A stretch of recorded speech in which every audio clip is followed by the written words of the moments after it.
Hello, YouTube. We're going to be VoD reviewing Fear versus MU, and for sure FLYC versus TLC tonight. We'll see how far we get. I got a lot of Challengers VoDs to go through. I'm going to have a guest that joins later in Kangas, and that should be kind of fun. So let's dive on in. Back to streamer mode. Hooray! Game 1, Draft 1. Okay. Holy shit, he's hot! Happy 16 months, Cubby. Aw. Thanks, Navy. This was interesting to me, this draft, like, on a lot of levels. Because I have spoken with Fear about how important it is to use your Karma game well. And they like using Karma with Xin Kindred, if you look at their games. So the first pick, Xin, here, for me, was a bit weird. I really like Chad Xin. I've actually said that, like, he uses Flash a little bit more proactively than other Zins that I've seen, and I like that. But you're now losing your Xin Karma pairing later on. And you also are giving up the Senna Not. So they're going to play Zeri Nico into this. Nico is a very big pick for Toasty.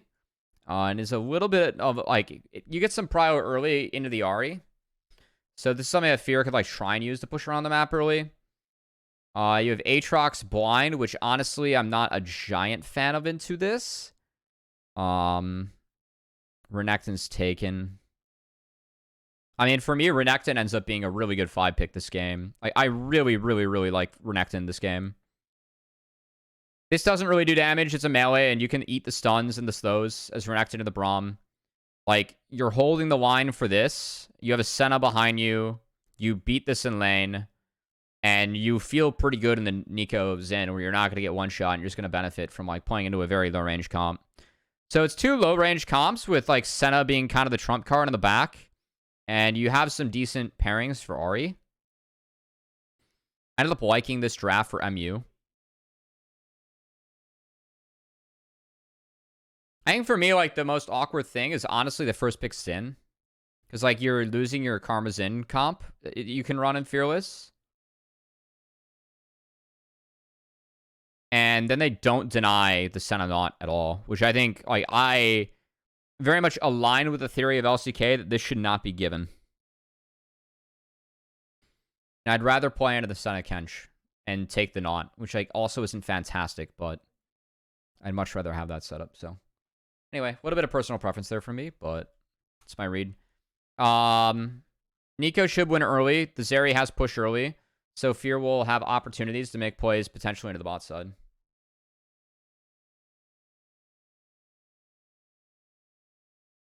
And it's Niles, so we have dance off. Very honorable.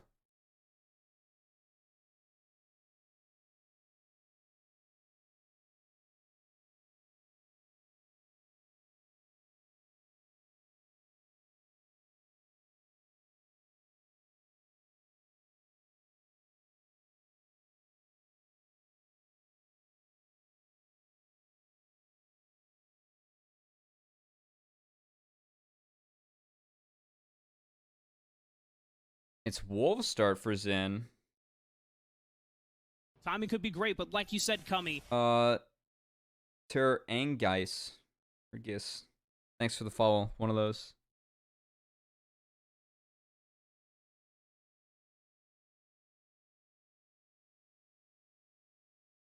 Timing could be great, but like you said, Cummy. Adrio Sul? LOL? I don't know. I'm lost on that one. Thanks for the follow, though.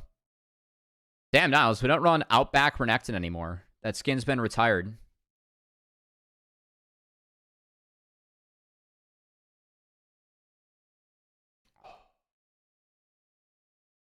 I mean, they do get something here. This could have been a little bit cleaner, though. This is good. I mean, this is a good flash from Chad. And it's a nice sidestep from MU. They get first blood the ones. So Chad got 4 camps into this, and then he walks in here. So that hurts. And Zyko can TP back. And the wave's kind of bad. Is my coach Sneeze still here? I saw him in chat. You gotta yell at him or something? Alright, so we got the Oklahoma Christian representing Yeah, got beef. I don't know what Fear can do out of this. It's an interesting start from Chad. He gets to bot of the really weird timer that's actually pretty good for Fear. I think the move for Chad is to just base and play for top crab if he can, but he probably gets double crabs off this timer. You can play for like Wolves respawn, so I think the move from Chad there was to go back to his own brush and try and base from there. Or help shove, because that wave was really fucked. But you killed Not, who had TP. So overall, like, the play is actually not that good for Fear. Given that Not could TP back and play defense that way. Good job from Toasty. He gets RATP first. That's how this matchup should go.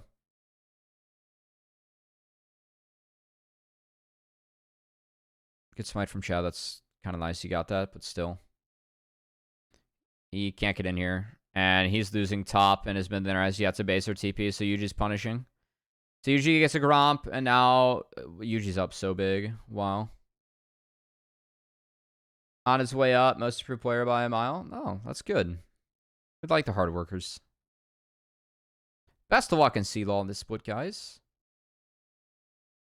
No, it's not an expected top 4, but if you do make top 4, I hope I get the privilege of covering that again. Yeah. Like, this level 1 from Fear 2, or like what they ended up doing, I mean, usually gets so far ahead off this.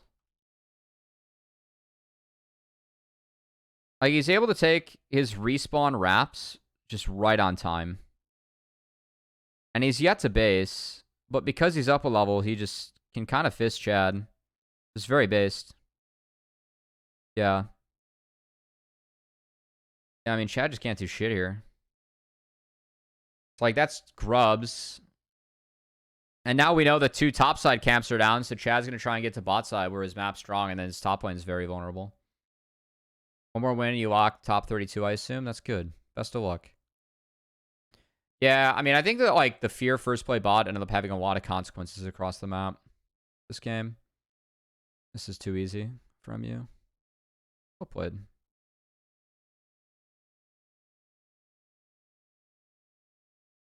It is Drake, but MU gets a lot on the top side. Niles gets so big from this.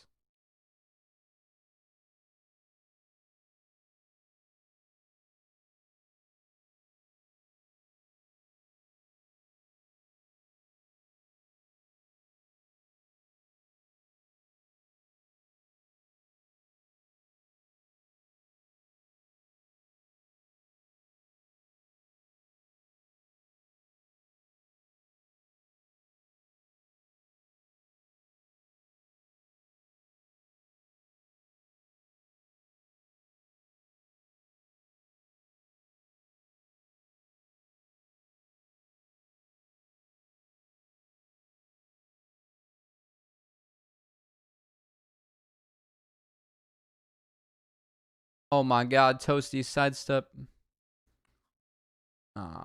Still so bad.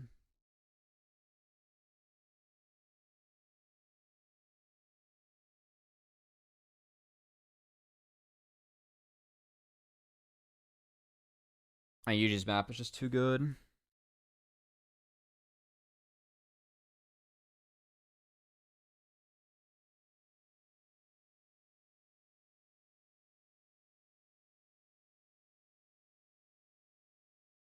Oh my god, dude. Yuji feasts the red and the respawn raptors off this. Jiminy Christmas. And then it is, this game's over. Wow. I mean, this is a really good game from MU, but like, Jesus. When is FlyQuest C9 review? Need to get my lotion ready? Oh, I hope you don't work tomorrow afternoon then. That'd be pretty awkward to do in the workplace. Alright, well, I mean, he usually tried to take the fucking wolves here. I drive for a living, so we're good. I don't know about that, but, you know. Whatever you say.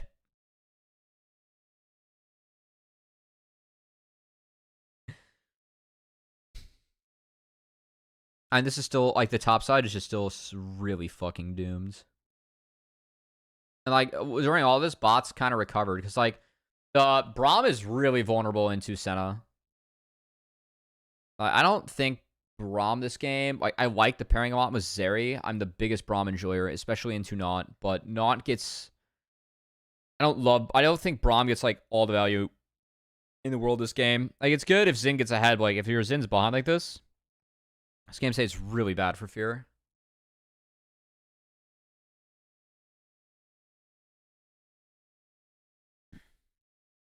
I just guessed wrong. Honestly, good movement from Toasty to like get the clone between himself and Ari as well. So we'll give Toasty a little bit of props there, but just guessed wrong. I mean, when do you see a consistent 2-level gap though in jungle? Really, really impressive from Yuji. I just love how MU was able to punish this. I feel like Yuji really cashed it in by like pressing around the Gromp. He didn't have a reset in yet. He had the winning lane top. Was just really able to fuck with Chad. Oh. It's a bit troll.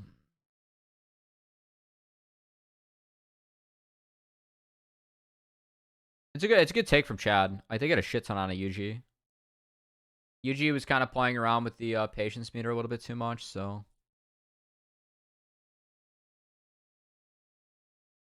I mean, we don't have anything here to proc Braum passive anymore. And we are just infinitely more useful. This game's over. I mean, I didn't even think Scary Jerry needed the flash. I guess Phillips like no ult, but like Niles is holding the line. I mean, regardless, this game is really fucked.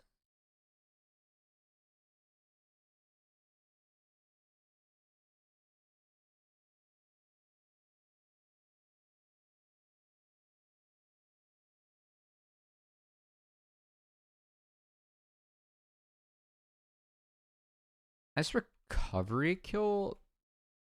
I like this a lot from Daption. Like, he stops his recall and then sprints up here, and, like, Philip actually calls for a play and flashes for Nectin where he is kind of low. That's good.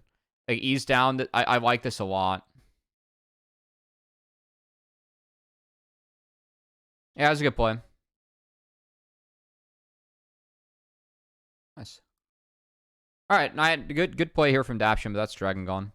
I don't think they could have gotten Dragon anyway. So good job. Nice read from Daption, actually. Good play.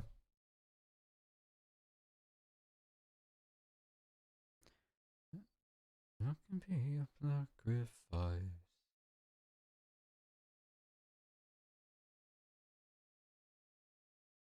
Mm-hmm.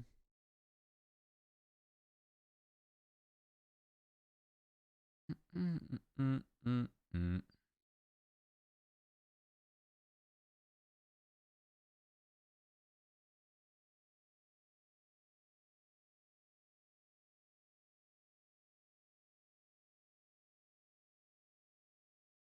Nice. Good bounce back. Just dropped a wave to hit this. Nice. Bad ward. I think the blue side ward here. Fuck warding this brush, man. Don't ward this brush. Ward outside of it. It missed Ari on the roam. And Philip is in a bad state. Like, this trade from Philip was bad. That's a really good trade from Miles, too. I really like the alt pop there. Nice.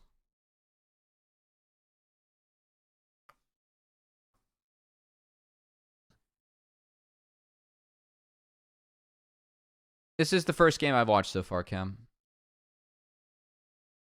We will be streaming for a while.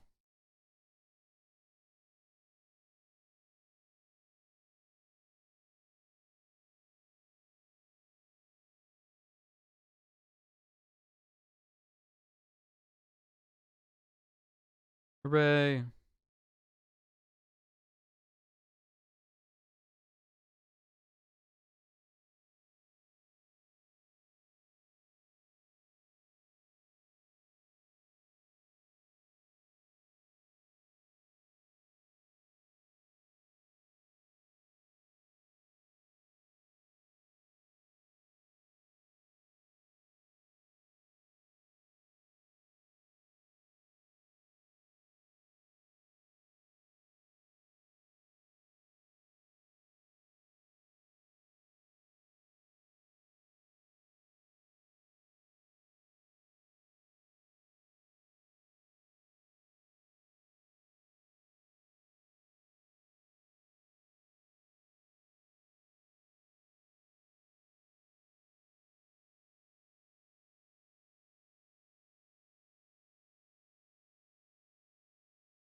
Okay, high key, Spyrax.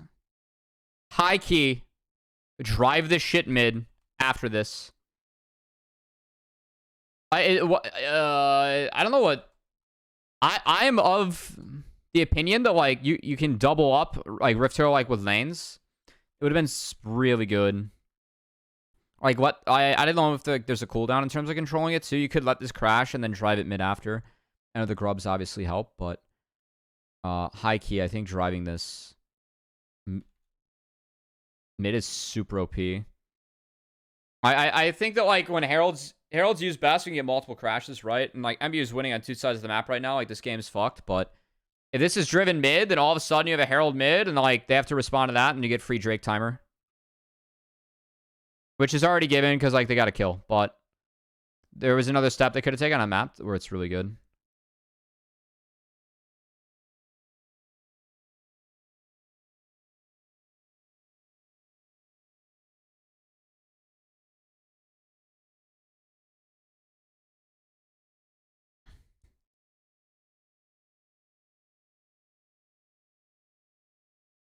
Oh, well played. Honestly, a nice game of cat and mouse here from Chad and Spyrax. I mean, I appreciate Fear going for this play. Like, Snowflash Niles, they find the look. They were going to drop the dragon anyway. Oh, boy. Well, that's a problem.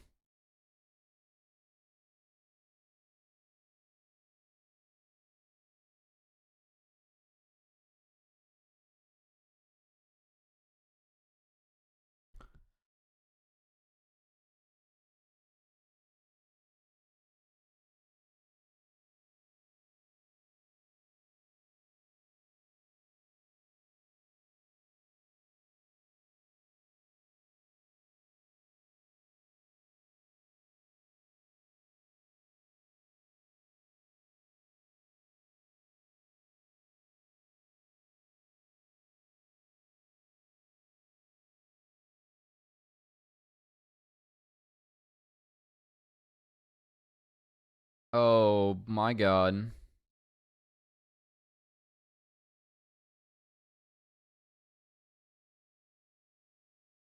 The fact that Scary Jerry is, like, even there, gets tagged and walks out for free is just how illegal this game is right now. I just think it was rather wrapped early. Like, again, it's such a good start to the game from UG. I really like how MU played this game out.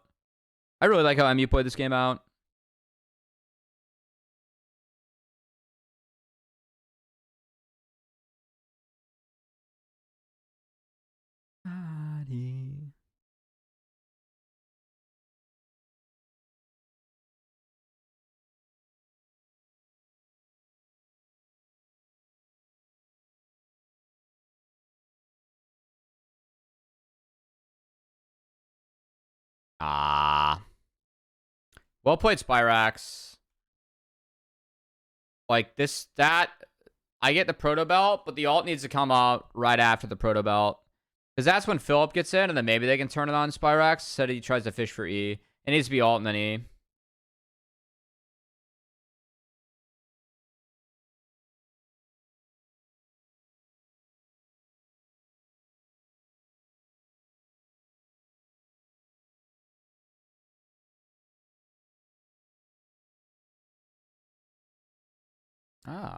There's no tank.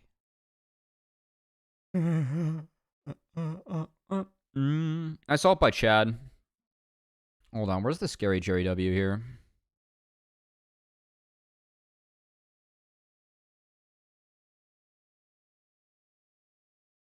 I mean, I will say MU layered their CC pretty poorly here. Because it was pretty much not all Renekton W and Senna W all popping at the same time. And then Chad gets an ice ult off, and that's able to, like, actually reset it. And now we used a lot of shit. Really like this from Lens and Daption. Like, that dash forward's really strong. Okay, this is a big throw. I still really like how MU's played out this game. I even like this a lot. Like, the commit on the chat is good. It's just they didn't layer their CC well. Like, that's the right call. This layer their CC really poorly.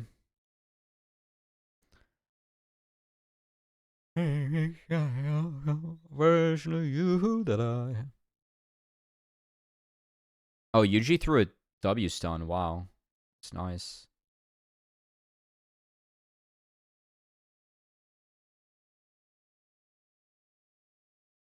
Okay. I mean, I think you gotta flip this if I'm fear. You 100% flip this if you're fear.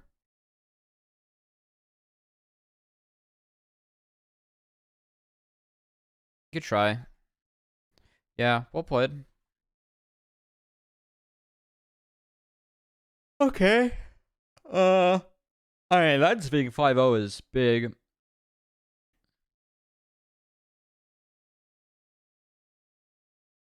I think this is huge. Yeah, they're gonna get it. Wow. Okay. Honestly, I think that MU, like... Their Baron's slow. Let's take one more look at this. Hold on.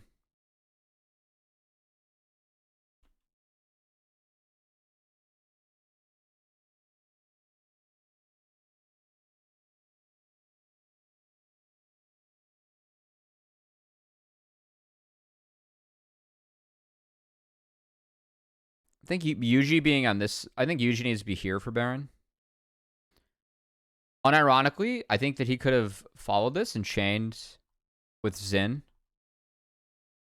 Like, if MU layers their CC better, they one-shot Xin, right?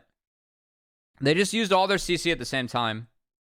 So, like, if MU just has an ounce more patience, the game ends here. I think that Yuji, though, being here, when jungle was spotted, I know that Zyko pulled the trigger rather quick, but if Yuji was able to move to this side of Baron to keep DPSing it, it might have been close enough where all of a sudden, like, you're able to R here, W here, and then the chain continues.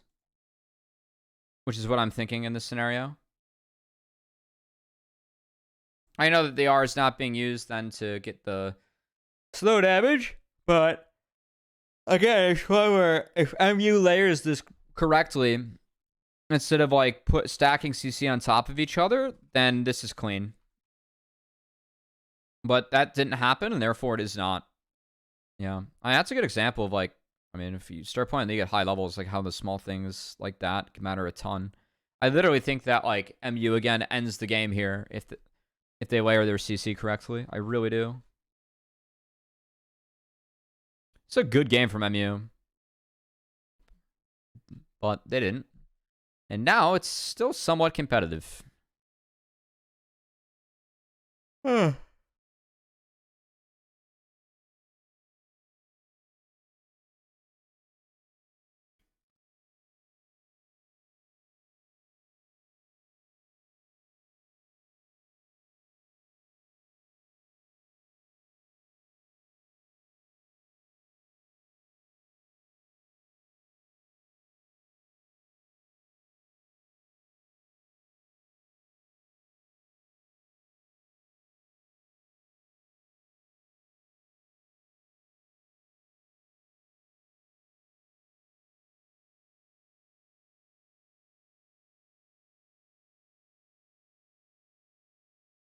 I mean,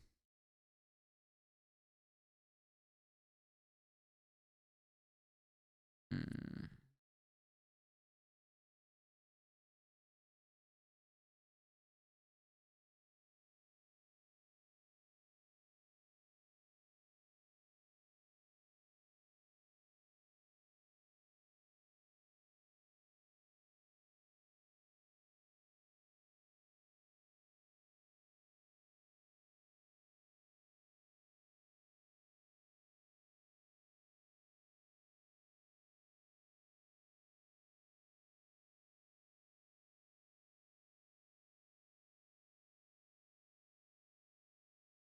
I mean, Spyrax even like fishing on this wave. Well, I do like that though.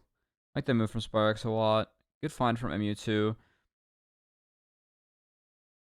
They had mid for that, so they can make the play. Like they had mid push. Okay.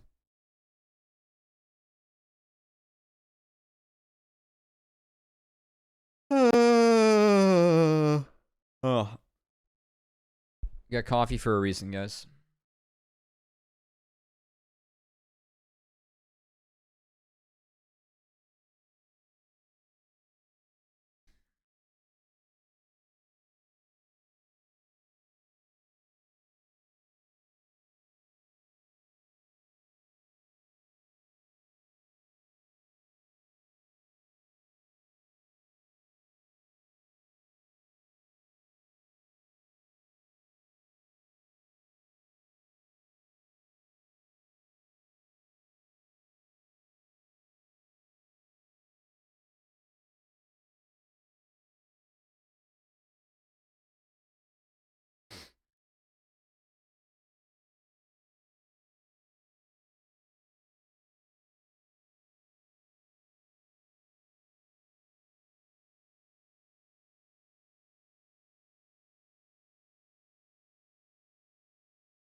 It's a good pinch from MU.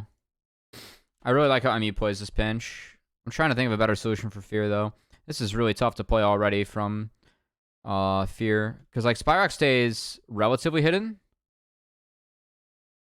I think Philip spots him here.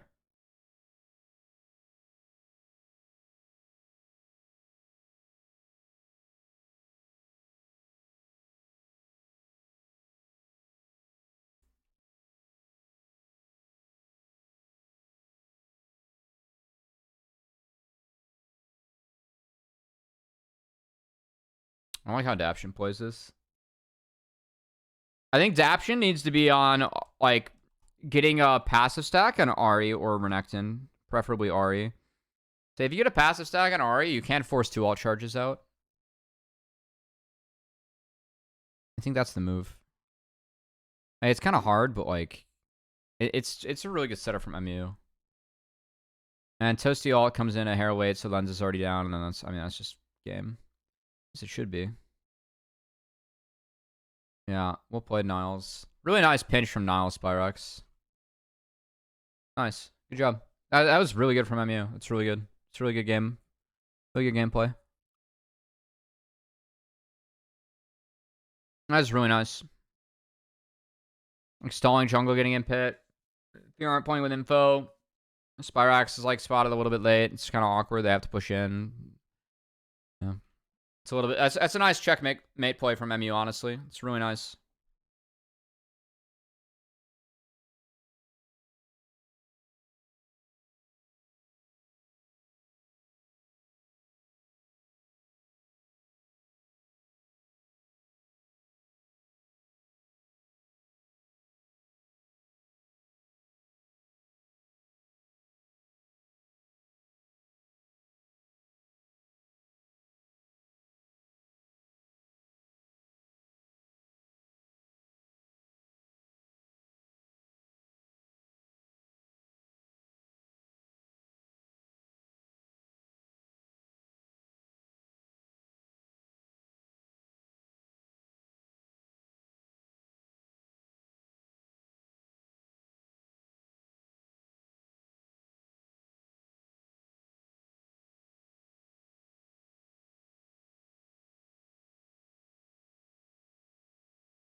It's good. It's good from MU. I'm surprised. No, I'm not really surprised. You got so much.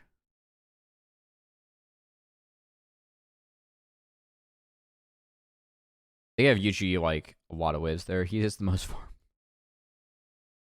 Yo, Cubby on vacation, but stopping by to say what up. Any banger NACL matches? Maryville reverse swept DSG yesterday, and then ended up winning today to get to finals. That's pretty hype. We had the longest game of the split today. I think today I think today's game 2 is one of the MU beat a Smolder 48 minutes in, thanks to a Hex Texel. And a Jinx, but and a lot of other things, but fuck that Smolder champ, you know? And then the play was so good that TL game 3 draft was what it was. Happy Smolder is lost. Still not on this patch. We have a couple teams anti-Smolder, though. It's like a gentleman's agreement to not really play Smolder. I kind of respect it.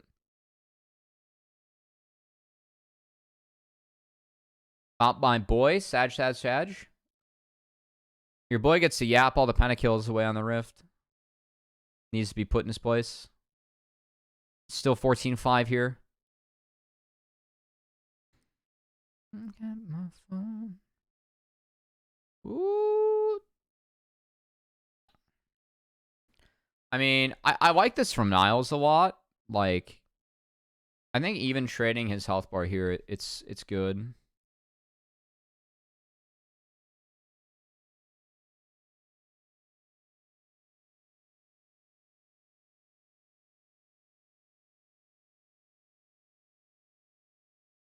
He gets Lens out of the pit and then chunks the fuck out of the jungler. Ah, toasty. Oh my god, wait, Chad gets this? That's ridiculous. He goes down and gets it.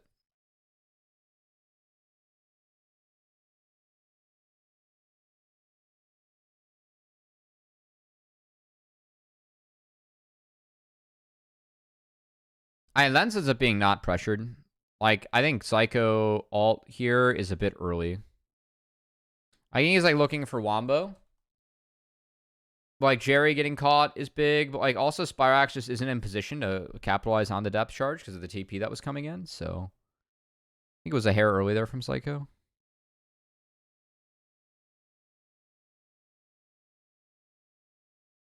Hey, Cubby, how was this weekend? Watch the LCS games yet? I save LCS for Monday morning. Or Monday afternoon, I should say. We do that all before Hotline League. Yeah, no, I really like Niles getting Lens out of the pit there. I think that in the back half, though, it goes wrong. Because, like, the depth charge, no one follows up on Zeri, and then Scary Jerry gets one shot, obviously.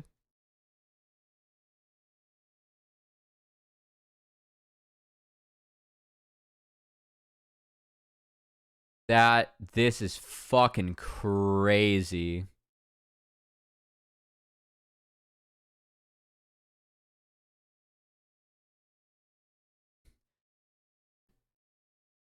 Was Toasty a ward?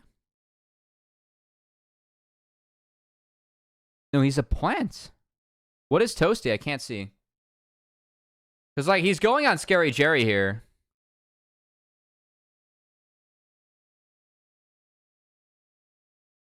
Yeah, it looks like he was a ward, or he was something.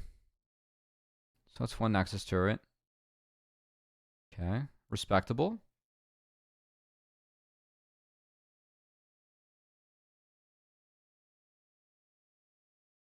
That Q heal, also pretty respectable. Got to play for...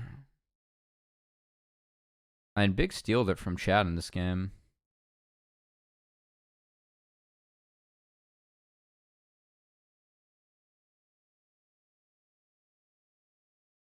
Toasty dodged everything until that.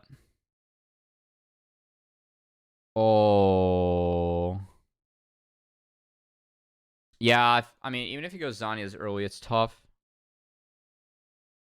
That's pixel perfect from Spyrax. God damn. That's really hot.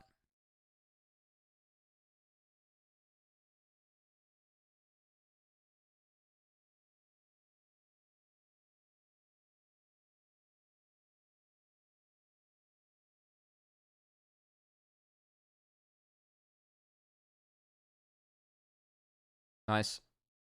All right, I mean, like MU deserved to win this game. I think if they were CC stacking on Zin's cleaner at that first Baron, this actually would have been a lot cleaner of a game. They put it well.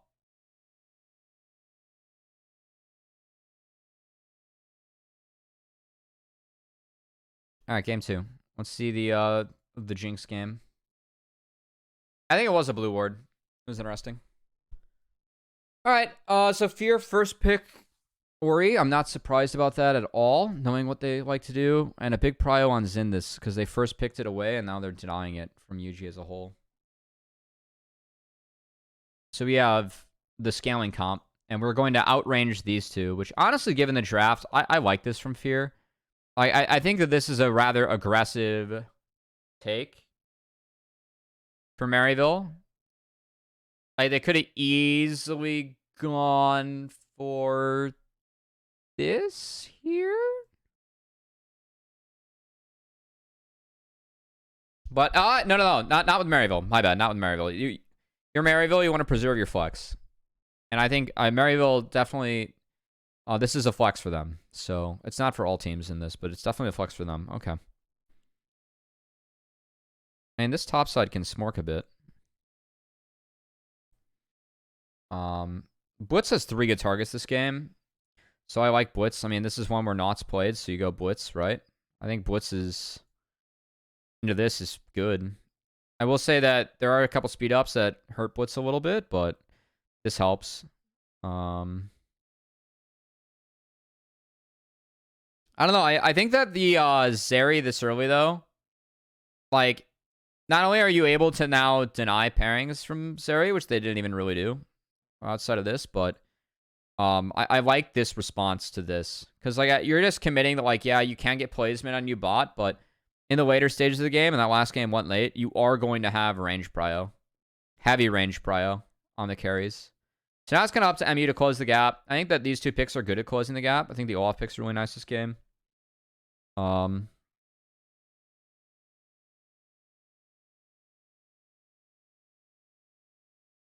If I had to make any changes looking back,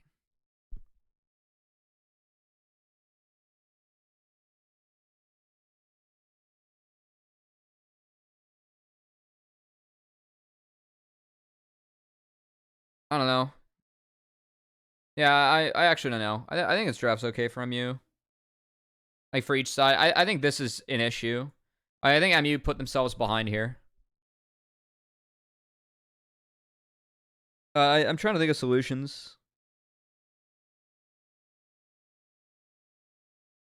I mean, like, it is MU. What they could do is, like, it's kind of tough to play Callista into this. But honestly, I think it could be a Callista angle. Like, I'm pretty anti-Callista. Oh no, Callista's banned. The fuck am I saying?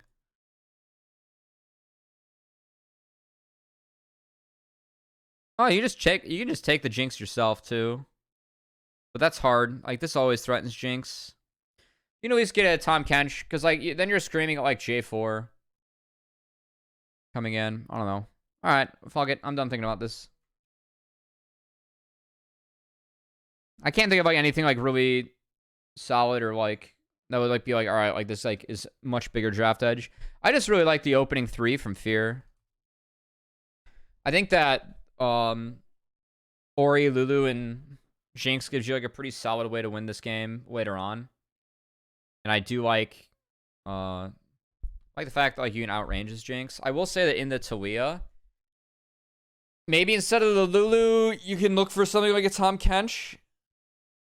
Because avoiding that flick is really big. And I think if that happens, then, yeah. You have got to be fucking kidding me, Chad. We flash autoed and smited. What the fuck? I will say that this is something that if I'm MU, I would have prepped for. And it's a good level 1. Like, I know that Fear goes for this. And they do it very consistently on Olaf. I can at least think of 3 or 4 VoDs off the top of my head where they do this. That's an ice bug.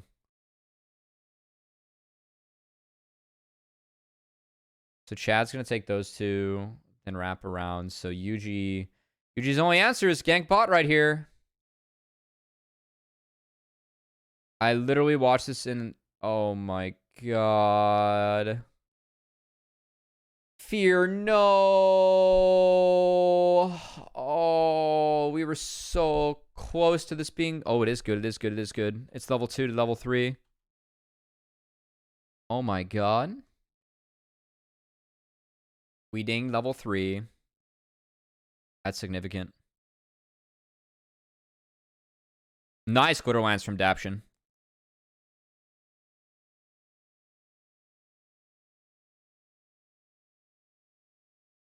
Okay, Lens, I'm be honest. If we flash here, we get another kill out of this. Garen fucking teed. We at least get... I think if Lens flashes right now, I know you're trying to save it, but we're Jinx. I think you flash into that brush to continue vision and continue autoing. Because if you get a reset, it's very, like, earlier reset's big. I know we're trying to save flash, but... Hold on, we're clicked on the Jinx here. I want to see how the zap was used. The fuck happened to the zap?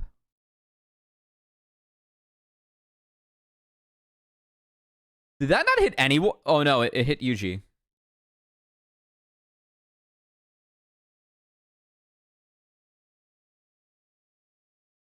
I think Lens could have played this a little bit better.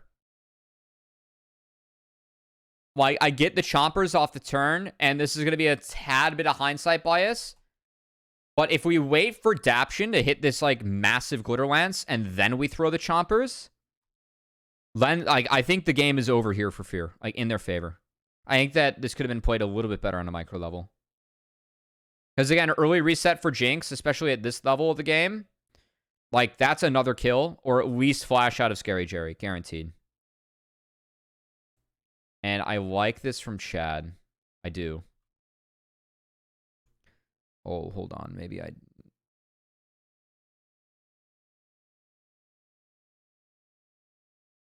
It's a fucking disaster. Good CP, Niles. Niles gives up his lane for this. It's not good.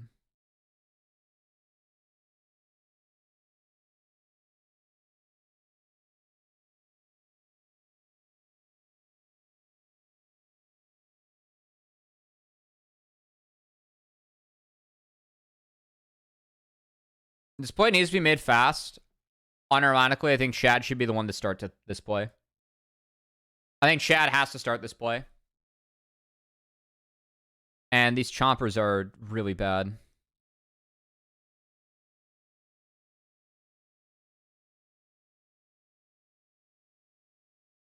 I mean, that's really nice for Niles, because Niles, like, threw away his game for this. Wow. This game could have been so Fear. This game actually could have just been over here if Fear plays, like, these two skirmishes better. I usually don't spend that much time, but, like, both those could have been played much better. Challengers is pretty fun to watch. I kind of wanted TL to beat MU. Challengers is always fun to watch. Thanks for tuning in. Good body block. Good tracking UG flash. Ooh.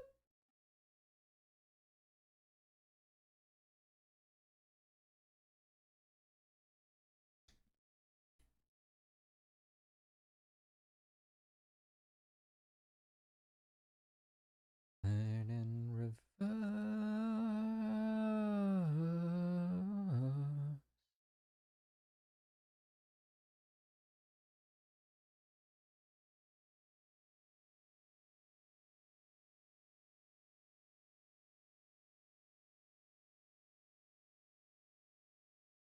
Am I right, chat? TL deserved to lose a lot earlier with the roster moves. What roster moves are we talking about? What is our first time chatter upset about?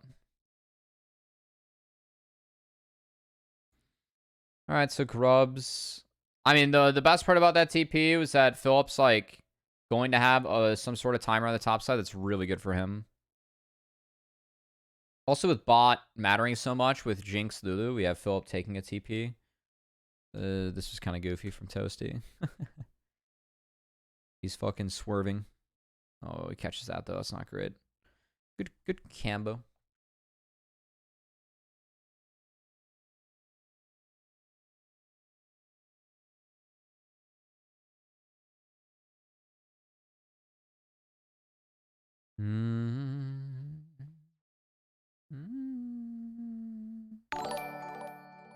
Nick Lauf, sub to the YouTube, which you can do as well. Thank you. Sub sick.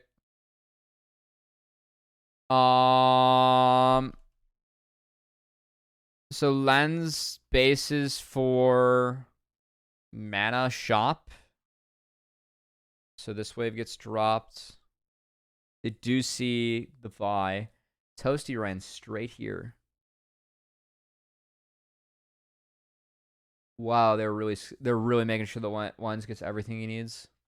I mean, it is a Jinx comp. I don't mind it, but that's like a good example of like how many resources Fear is at least handing to him.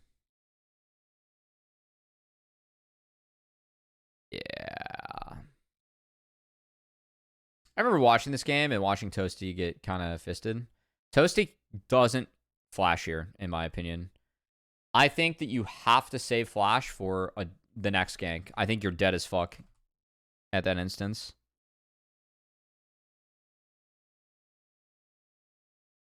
Oh, it's sad.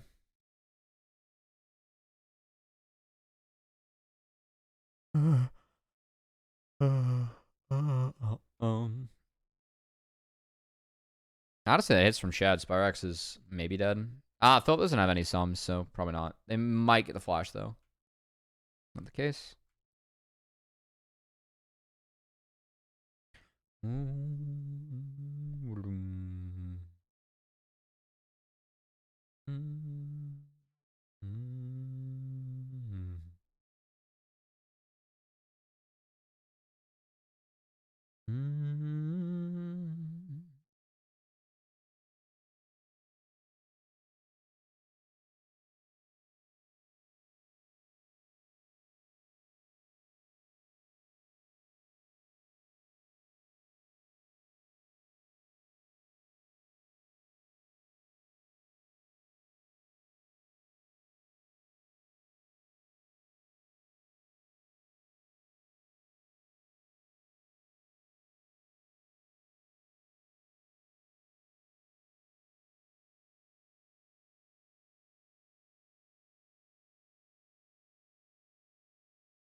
The fuck happened top here?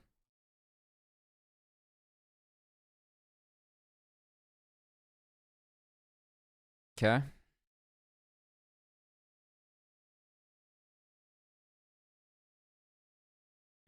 I think, I mean, Fear playing for these grubs, right? This is 6, but they ended up having to bring Jinx fully up because like you can't leave Jinx alone. Jinx dies. It's like that is correct, but I think they sack quite a bit for it. It's like I would rather like I know it's 6 grubs, but like you have 2 Drakes right now as MU and Scary Jerry just got like a bunch of solo golds, so that's pretty nice.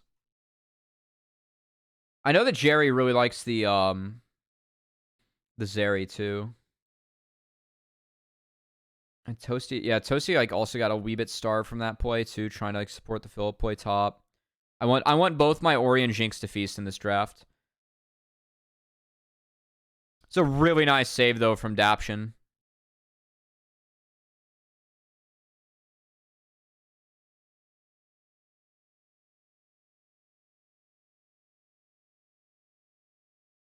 Oh my god. Wait, what are we flashing here as UG? Oh, he tried to catch it? Oh my god. Guy's cracked out of his mind. He gets the Pilate. Okay. I mean, MU is like hard winning. Look at Jinx farm versus Zeri farm.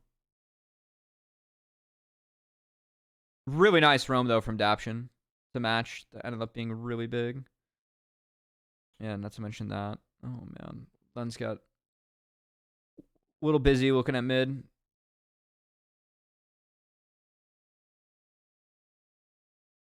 As also what's really scary about this comp for Fear is that you do have so many good pick targets. And when flashes are down like this, I really like this play from MU. Just use shit immediately and keep the pressure up. That's really good. Big fan, big fan.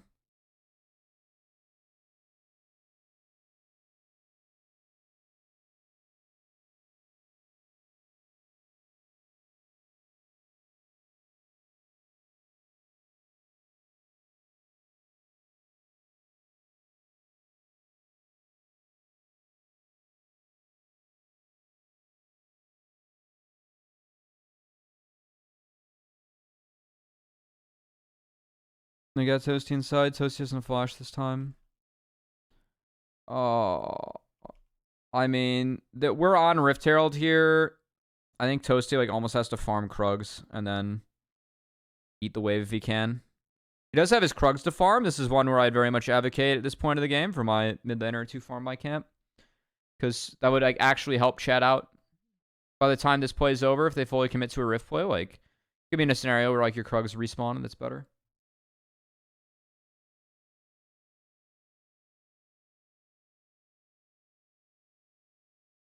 Man, it's not been the best 2 games from Toasty.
I mean, this game is really good right now for MU. Like, they got a marksman that's ahead. They've got first 3 Drakes.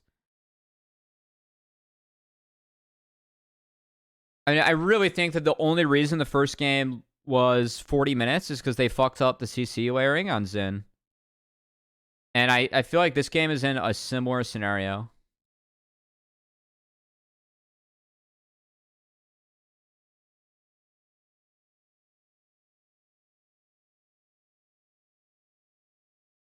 I mean, this is another one, guys, where, like, I'm be honest, I want to drive this Herald mid. I think Herald is like, I would have let this Herald crash without a driver, and then I would drive it mid. I really think that people are missing out on the opportunity to have Herald affect 2 lanes. I think where Herald is, like, at its best is honestly a scenario like this. Where, like, you do have grubs, like, you have towers up, and, like, you could have used it to rotate mid and, like, maybe spawn a play topside. I'm really about having Herald affect 2 lanes right now. I think it's a big missed opportunity that a lot of teams are, like, not thinking about. And when I watch LCK, this is something that I feel like they're very consistently doing. Very good flash here from Toasty. Okay, so Niles overreaches. It's a very good flash from Toasty. That's kind of tough for Niles to react to. Okay, well played. This is yeah, really well played by Toasty. Nice. I think he should be out here, but like as in him and Niles just both are out. They turned this into UG too, and that's shutdown gold going over to Ori. So that's really big from Fear. That was a big play from Fear. I think the look is fine from MU. I just think they overreached. And we are committing to this Baron. There is no smite.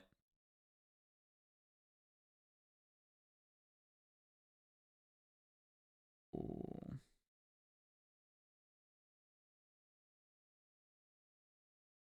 I really like the ult from Spyrax.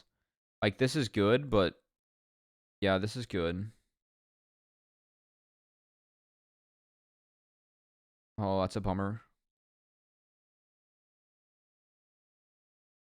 I like how Daption actually walked up, because all they're trying to do right now is delay this. Oh my god, they got it. This is kind of a ballistic set of plays. I mean, this is really good from Spyrax. That, like, it's a ward. And I mean, like, the one nitpick that you could have is that, you know, Fear can maybe walk up, but they're really, like, it's 20 seconds right now till Dragon spawns. And I think that Fear, like, I respect the balls they had to go call the Baron and then insta-base.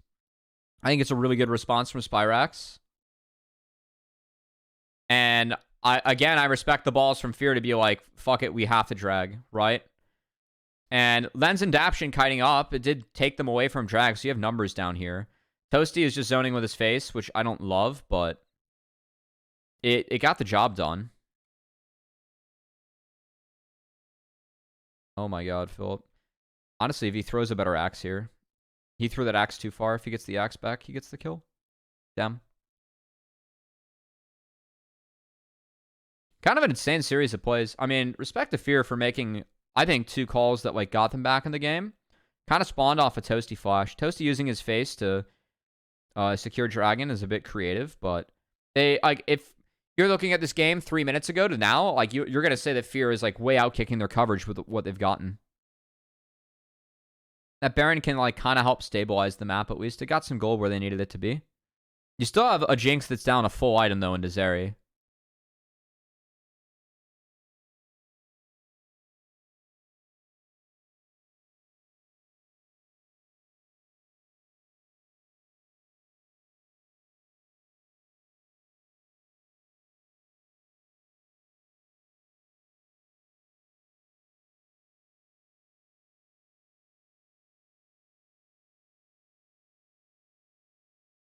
Chad was trying to gift the ward to ones. So you didn't get it. It's kind of funny.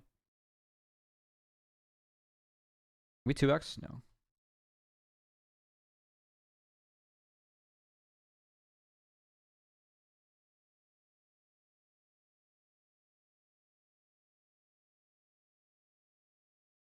Call it what you want. I call it moving on beside that.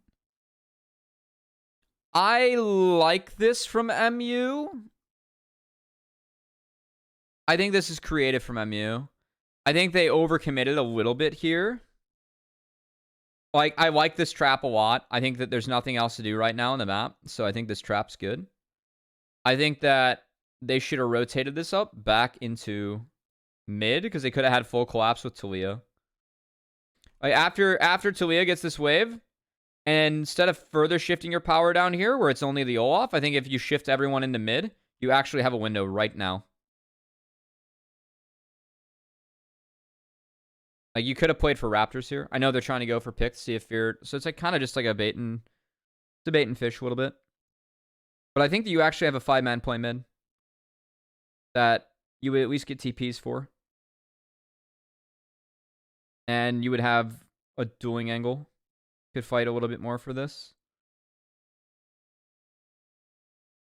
Oh, I mean, the look... Yeah, like, they end up doing the look. Because Toasty is showing on this wave. Alright, Toasty can't show on this wave. They're, even with the vision they have right now, Toasty just cannot show on this wave. Like, if he does, it has to be an instant TP. And even that's dangerous here, because you have to go to this turret, and that's... Like, you got a TP now. Good flash lens, but he gets flicked in the back half.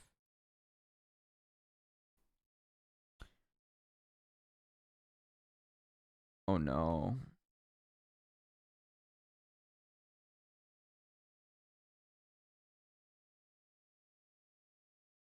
I think, MU looking back, you take the flick, and you let Scary Jerry pump a little, but did the Zeri ult miss? It did.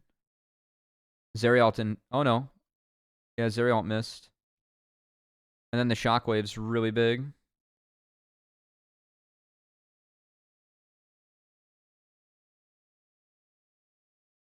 Oh my god, the shield. I mean, Niles played this well. And Niles did play this well. But good TP from Toasty. I think that that's a decent look for MU. I just think that UG overcommitted. I think that you take the flash and the flick on lens, and then you just go... So, like, after this, because the context that's missing from all this is that we're a minute out from Baron. So, I think that if you just take this, how it is, take this, and then show restraint. Like, it is a little bit unfortunate that Scary Jerry gets caught in the chomps here. So you could also say that maybe Scary Jerry should proactively cleanse. And I think that he can afford to cleanse right now. So, like, if Scary Jerry cleanses and walks up and starts autoing, I think that's the other way that MU actually wins this. It is good for Fear, but it still feels so bad in the moment. I mean, I think Fear actually played this out well. Like, MU, for me, has the lead, and I'm trying to think of how they can push it harder. And my two solutions right now are that you just take Lens Flash and Ghost, and that's it. Like, if Yuji never took this ult, you would just walk away and things would be chill. I do kind of actually think, though, now, looking back, that he had to go in, or else Scary Jerry is vulnerable. And he burns Cleanse either way for me. So I think that Scary Jerry needs to burn Cleanse here. The Chat ult is out. And if he cleanses this, his ult would hit, and he would start doing some serious damage on the Lens. I think that's how they can actually win. Because he's not autoing at all. And, like, Lens is being locked up, and that ult misses, and then he's able to get out. So if we cleanse this right away as Scary Jerry, if we cleanse this and walk up and press R, 1 Mississippi, 2. Like, Lens is in the air, you at least get 2 autos down. Lens is completely out of the fight. And then maybe it's a little bit different, you know? But he burned with both. He died with both thumbs up, and that kind of hurt. I think now let's put this ball in the back half, but the death here for Daption is so funny, actually. Because it's off a fucking Aatrox Profane Hydra chain. Or, like, bounce. Unlucky. He was dodging out Qs, though, from Spyrax, so he had to walk up there, so that's fine. Okay. I mean, all of MU's, like, micro mistakes are really reasonable, quite frankly. Like, we layered CC, and then Scary Jerry, like, didn't proactively cleanse this, you know? And I think there's almost... I think that he... If UG doesn't go in, then he has to burn cleanse either way. Whoa. We got Oried. Scary Jerry didn't flush. He didn't see ball. It is kind of hard to see ball here. Oh my god, Toasty. Really nice ult from Lens too. Wasn't this just like the game? Sheesh.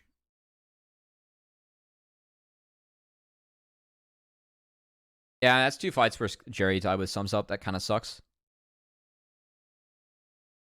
Because again, like as MU, like you're kind of expecting to be winning fights here, but again, we did talk about how the range is definitely in favor of Fear, and that's them using it really well there. So, excuse me. I had some Chipotle chicken al pastor before this. Starting to feel it. Oh no, this is the one that ended the game. This game ended so fast.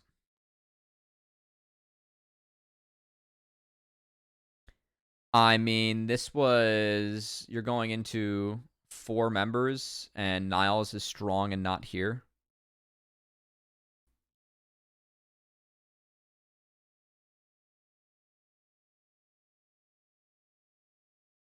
Little unlucky.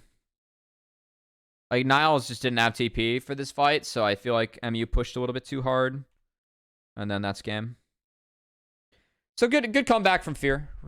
But I think MU, couple moments where they could have played a little bit better / cleaner, and they might have been able to make this a 2-0. Game's over. We take those, yeah. Really well done to like use their tools to really eliminate Scary Jerry in some of those fights. I think that was good from Fear. They did not move on. This is the last game from Fear. As MU, they get their hands on Callista, which I think Fear gave them to take this. I mean, I've seen Fear do this, but this is like really good into Xayah. I really like this draft answer. And Philip likes Sion into Rumble, and I think it's doable, especially with this being missing. And Cassante and Gragas were taken off the board in the first round, so that's interesting. The bans actually changed here a lot. They gave up Callista to take away the best 2 junglers. There was just a Karma ban anyway. I honestly, MU, I think banning Karma here is a wee bit troll after the 2 best pairings are taken away. I know they can't play this anyway, but like, who do you play with Karma? Graves? I mean, I will say, if your plan's to do this, then you can ban Karma. That's fine. Karma Q fucking murks this. And you're picking Rumble. That's fine. That's fine. That's fine. That's fine. But yeah, I took away 2 of the better answers to this. And then we have a little bit of an old school comp and core with the Maokai to hold things down against Wukong. We were going to Kong. I will say I haven't seen a lot of Toasty Ari. Oh, Ari was banned. What happens if we take Ari here? What happens if we take Ari or Vi here? Sion's banned. But you can still get your hands on, like, Ornn. What do they ban Scion and Ornn? What does Philip play in a Rumble?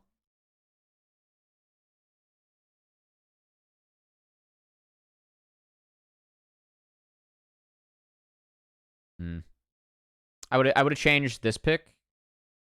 I would have changed it to Ari. I would have picked Ari here, and then I would have banned out 2 mids. Okay.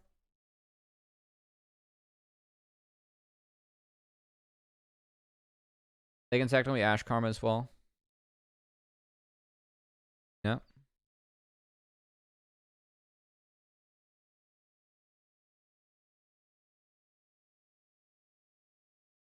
Cassante was banned. Udyr, Scion, and Ornn were all options. I don't think it's great.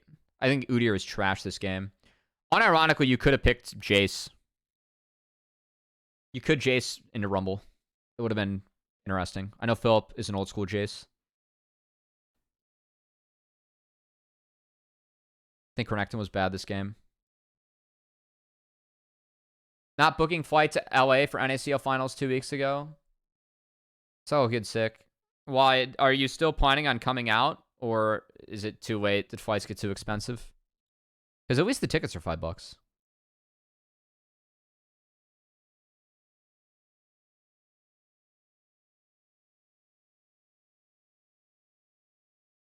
Undecided. Well, best of luck. By the way, it goes without saying, if anyone is at Challengers Finals, please say hi. And you, like, if you are in here and you chill in the Twitch chat at all, like, please, you know, feel free to say, like, you know, it's my IGN. I got some familiar faces around here. We're still a small streamer, so it's always you know, always fun to, you know, just chat with people that share similar interests. So Yuji did 3 camp down and then Chad reverse cleared to try and protect this gank from happening, and we're just both gonna delay timers. All right, so they don't get anything on the first 3 waves. That's okay. Zaya is behind. Chad set himself behind, but I feel like Chad's path there is good. It's somewhat standard in what we got. Don't. Probably a good thing. That's fine. I'm down to talk about other stuff, too.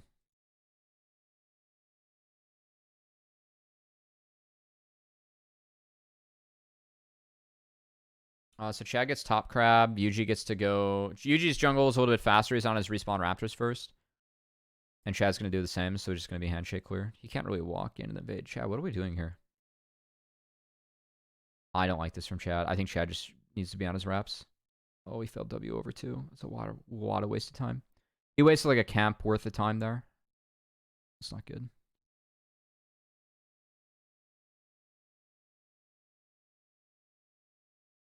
Maybe he was looking like it from a Maokai revisit on Toasty, just in case. Regardless.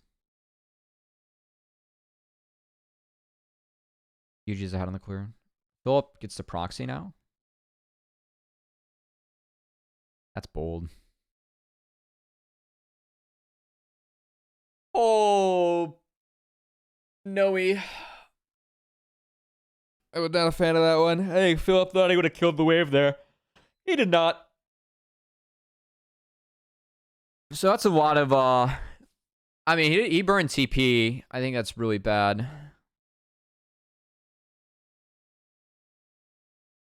He's getting schmelted now in the top lane. He does survive. Oh my god, Chad. Wow, Chad, that's a really good. This is a really good reaction from Chad. They're calling for Callista Ren Smite at 1k. I guarantee you that's the call. Because the Smite comes in, okay, maybe at 900. Regardless, he snuck it in between the Smite and the Ren. They didn't sync it up. Like, that's when you just tell your team, like, hey, 900, we go, right? You just pick a number, and then you each press your buttons at the same number. And you hope that's enough. Chad actually reacted to that. That's kind of cracked. Top's really fucked, though. And I think that Philip messed up his lane by trying to proxy that one. This is an oops.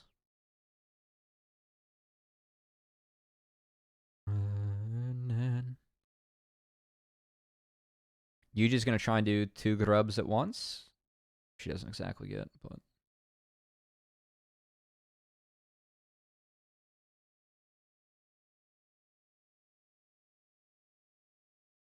Oh, no.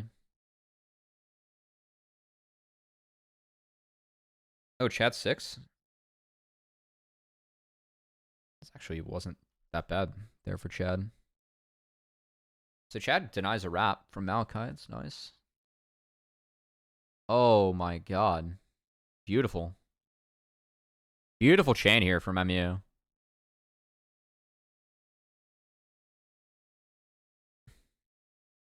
Beautiful. Really well played. I don't think Zyko needed to flash that. So could have held that a little bit. Maybe have a bonus sum here. But regardless, very well played. Really, really well played.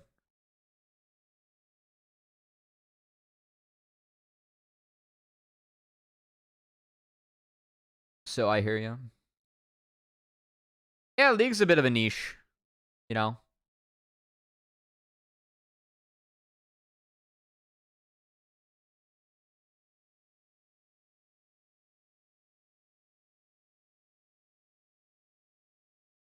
Go to finals and live halfway across the continent. Well, appreciate the love that we have for Challengers League in here. Play League, live back home. My local boys are A-Rammers. I understand the local boys being A-Rammers. My friends from Chicago are all IMT fans because they had the best tailgate in Chicago for live finals. And they are A-Rammers.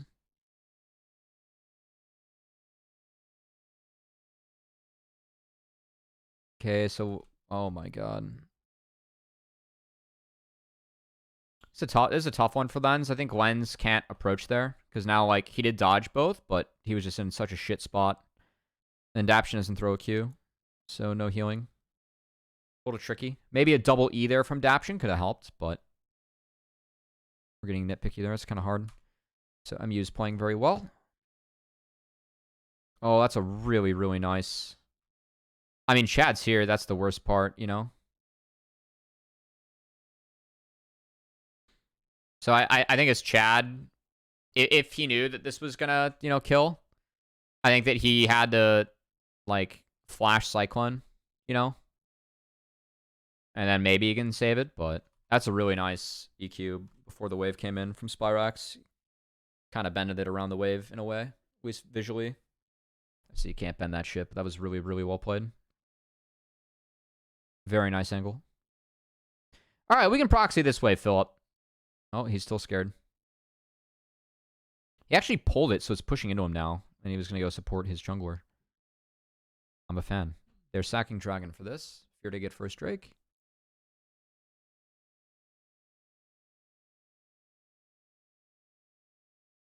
Oh, Chad didn't take the other... I think Chad needed to deny this Blast Cone on the way out. Because it looks like he didn't take it, and then it kills him. Very greedy. Unlucky. Oh my god. Okay. Analysis DP. Philip gets a bonus wave. It's kind of nice to be Scion in that situation.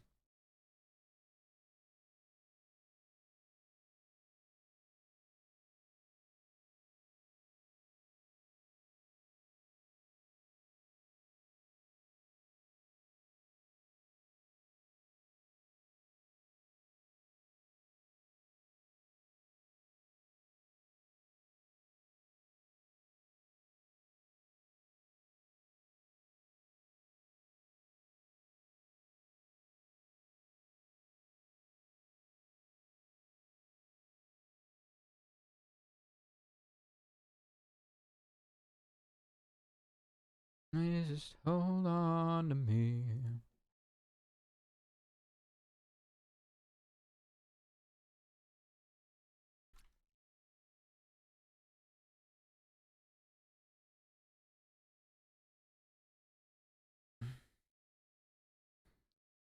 Aw, a hair unlucky.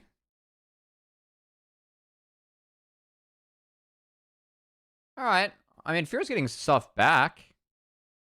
Hey, what's up, Steve? Holy shit, he's hot! Oh, the Bezos box from Sneezes for 8 months. I appreciate 8 months of Bezos. Couple normal ones in there, too. Appreciate you, Sneezes. OQs were fun today.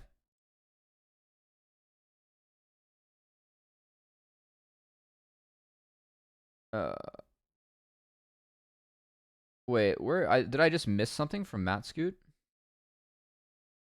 Give feedback for the NACL observers? Yeah. I mean, you can drop it to me, Matt. I can give it back. Kai's been great for us this split. He's been really, really good with feedback.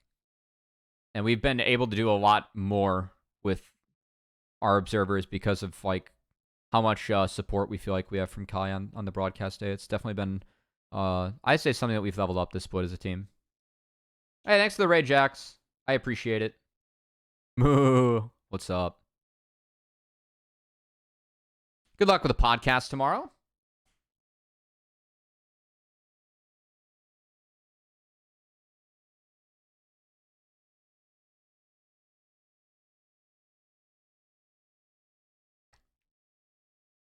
I mean, we're really far up while our AD is basing. I don't like this play from Philip just because Lens is in base.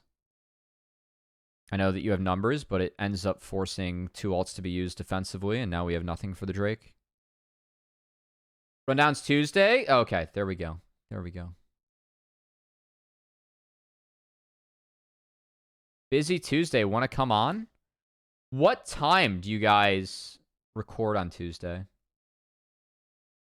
Because my Tuesdays are, I've got the jungle that we record in the morning, and then I sneak out for golf, usually. And then I got nothing going on later.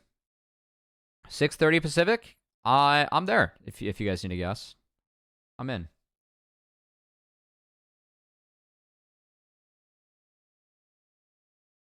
Hell yeah.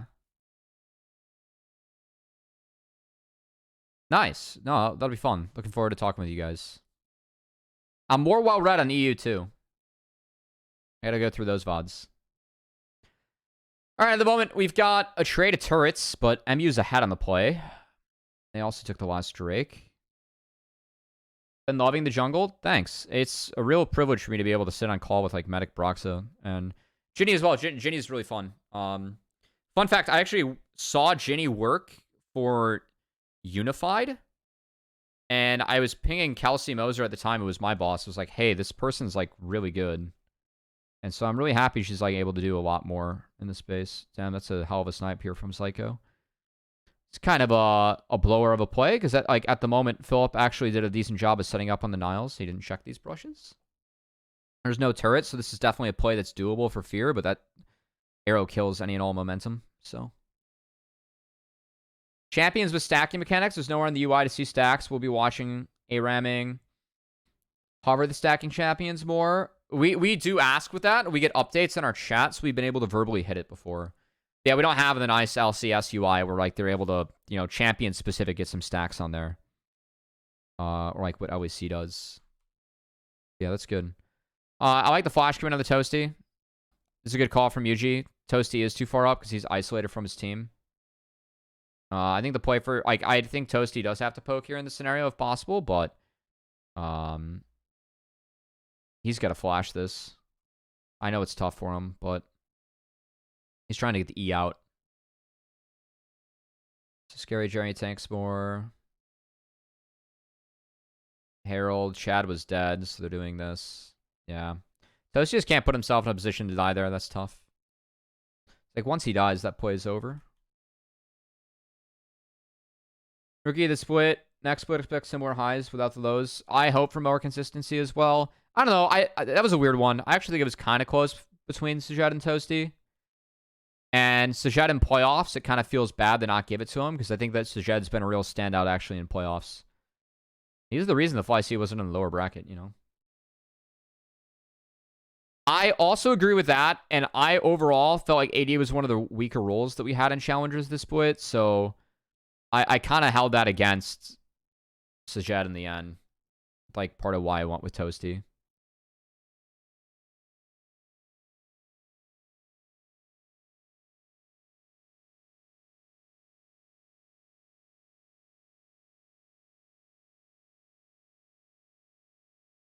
No, it's nothing against Sajed. It's just, like, I felt like the 10 mids were better than the 10 ADs, you know? Oh my god, the orbital assault.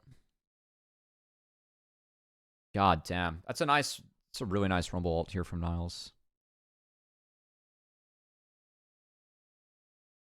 Yeah, it's really nice.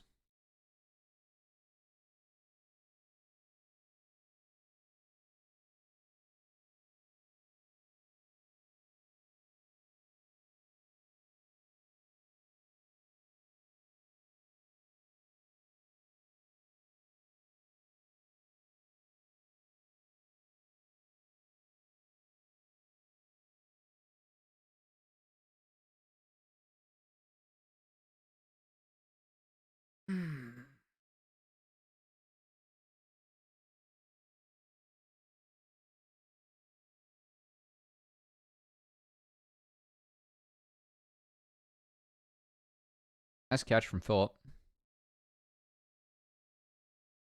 Poor Toasty loses Seraphs over that. Goddamn.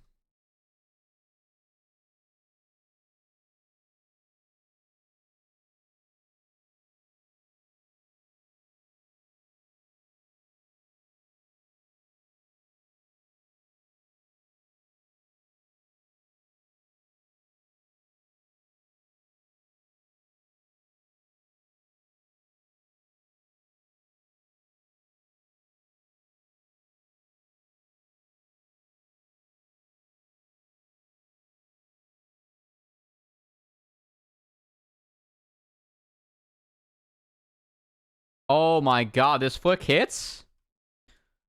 Oh, dude, I feel like Yuji fucking blocked his boy into this. A little turn from Spyrax, but kind of what cost him. The one, not that one, but the one before. Damn. Death Ray, if I may ask, is AD role in your eyes the weakest role? Just wondering. Yeah, I mean, this is like no comment on like game balance, right? I just think that like out of all the roles that we had in NACL, I think that AD and bot lane like wasn't that impressive.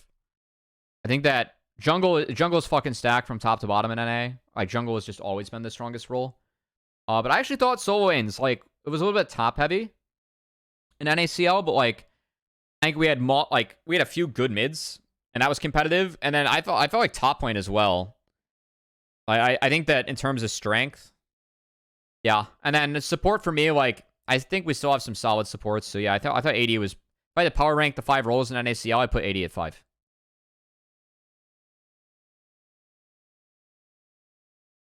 No, I think it's more so like just some people cycled into the system. Like Meech and Masu were both really good and they got promoted. That's the same argument I made for like mid, right? With like Insanity and APA were promoted in summer. And I was like, hey, like, you know, importing Mask isn't that bad right now because like, I thought the mid pool we had in NA wasn't that great. And at the time, like, Copy and Spyrax weren't planning on playing. Like, Spyrax was pretty committed to competing collegiately, and he was playing top at the moment.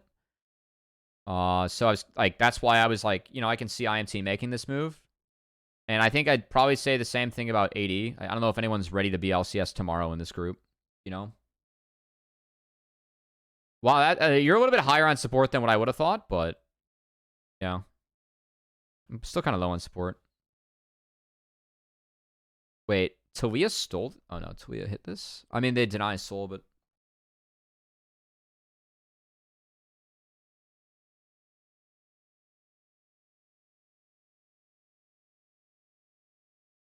I don't know, man.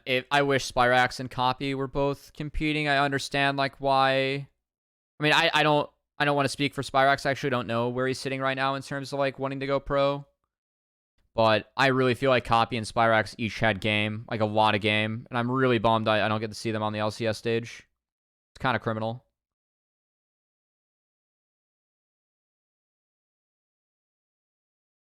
LCS caliber, it's a top heavy role. Yeah, I thought Psycho had a really nice split too.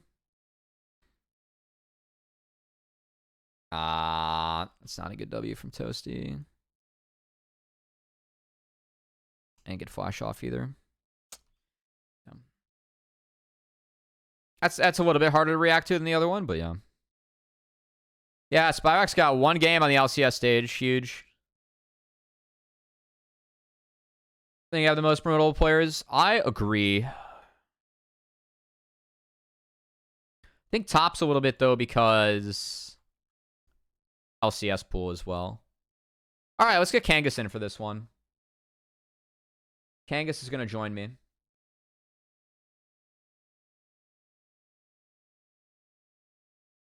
turn down my music on my end. I'm calling Kangas.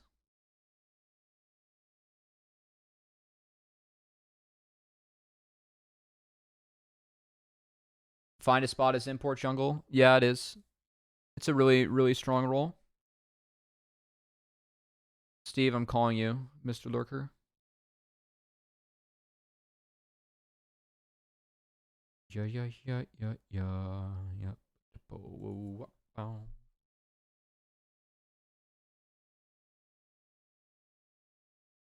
Steven Kangas.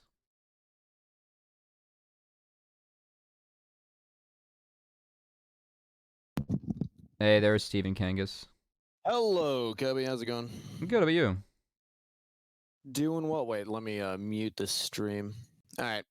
I am ready to go. I got my broccoli, I got my hummus, and I got a reasonably poured glass of whiskey. So it's gonna be a good night. All right. Well, good for you. Balance each other out. Yeah. All right. Well, I should screen share this with you. It might help. We can be on the same page. Yeah, that'd be appreciated. Yeah, we can be on the same page then. Makes sense to me. Also, hello, Cubby Chat. How's your stream been so far?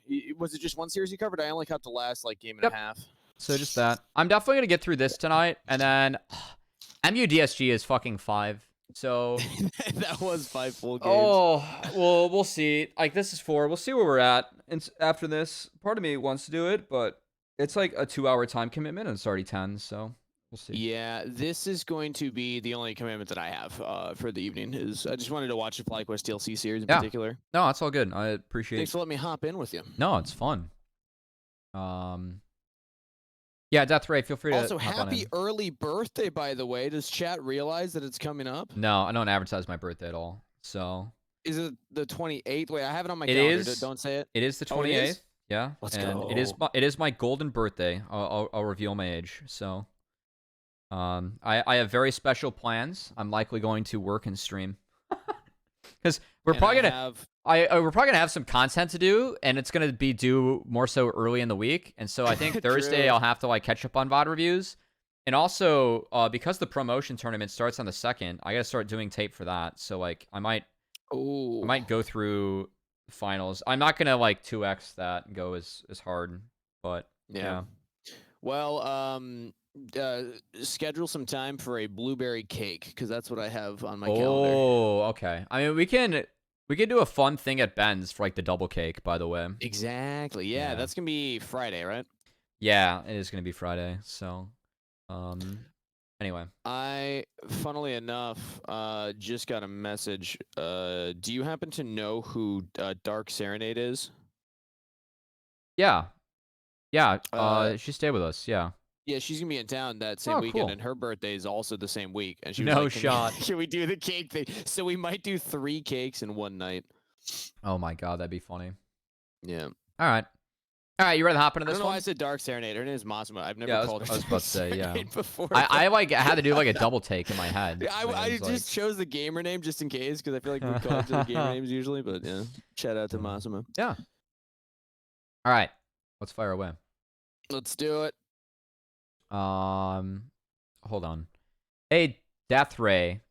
Like, that's a lot of teams, but I will say that with OQ we have 32 teams that like in each split, so that's pretty good coverage. I think that's too many.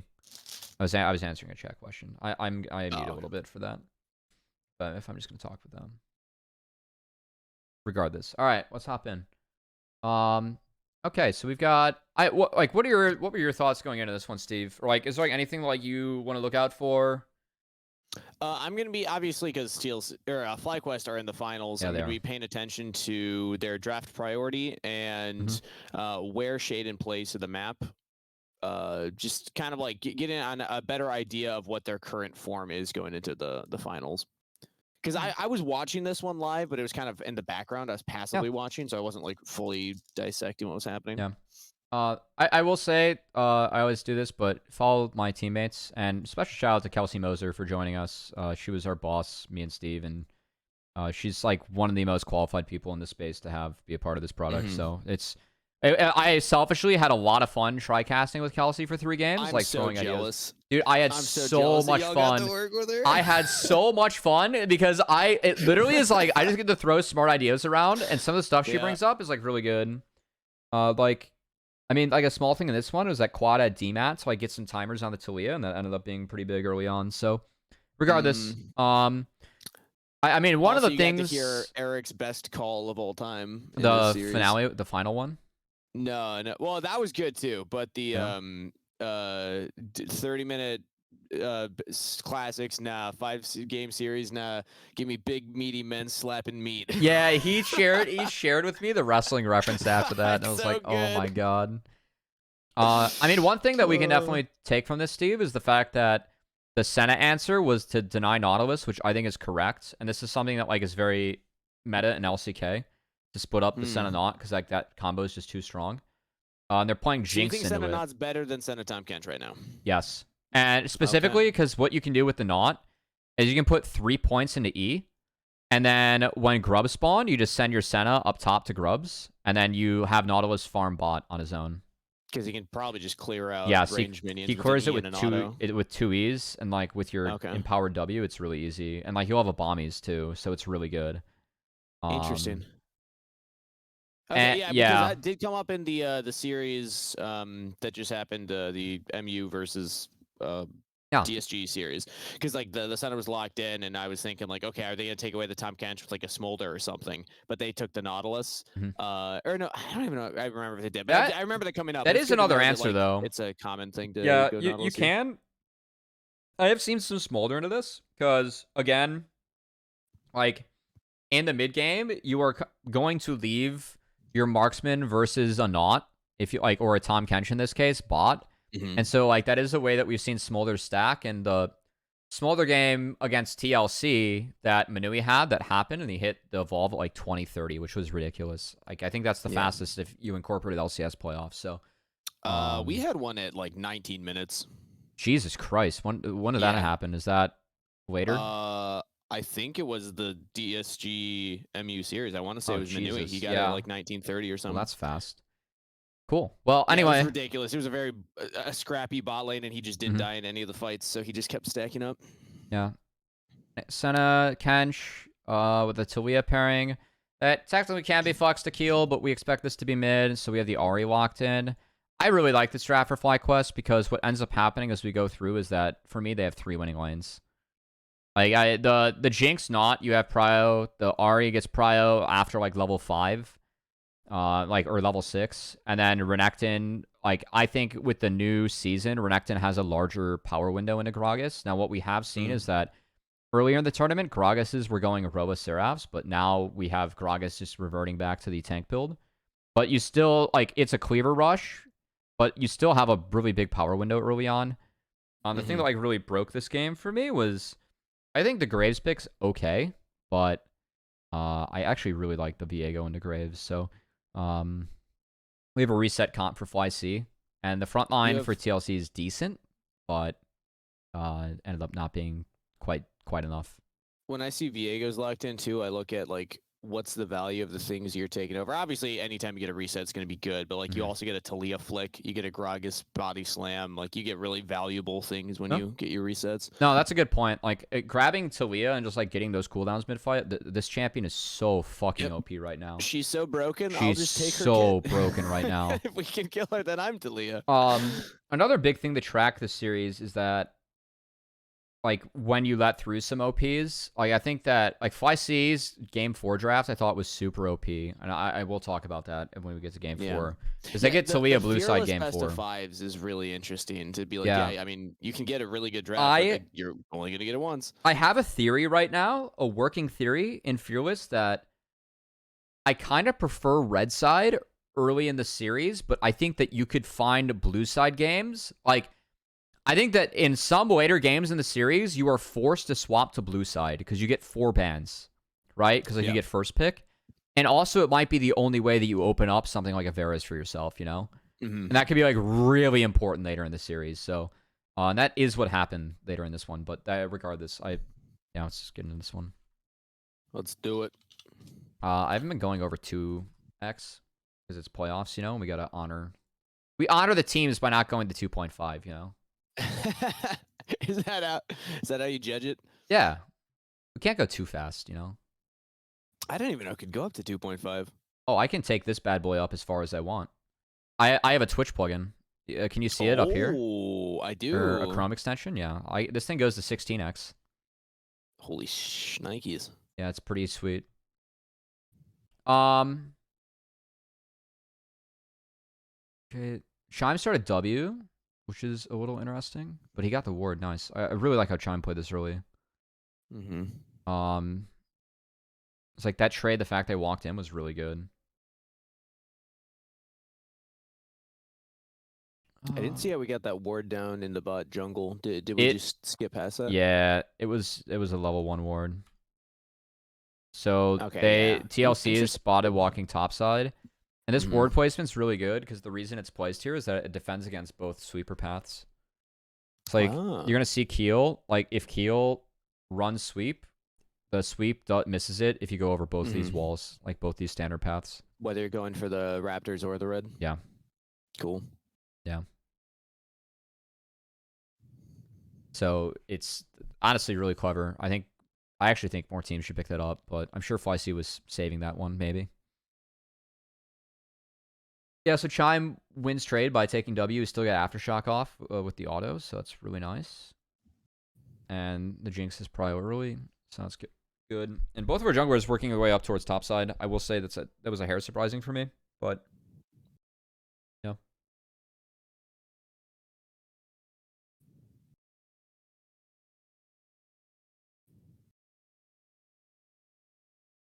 Heads up, I'm going to be mute myself occasionally here because I'm eating broccoli and I don't want the No, you're good. You're good. chewing to go through to your stream. Worst comes worst, we can always just talk or ask.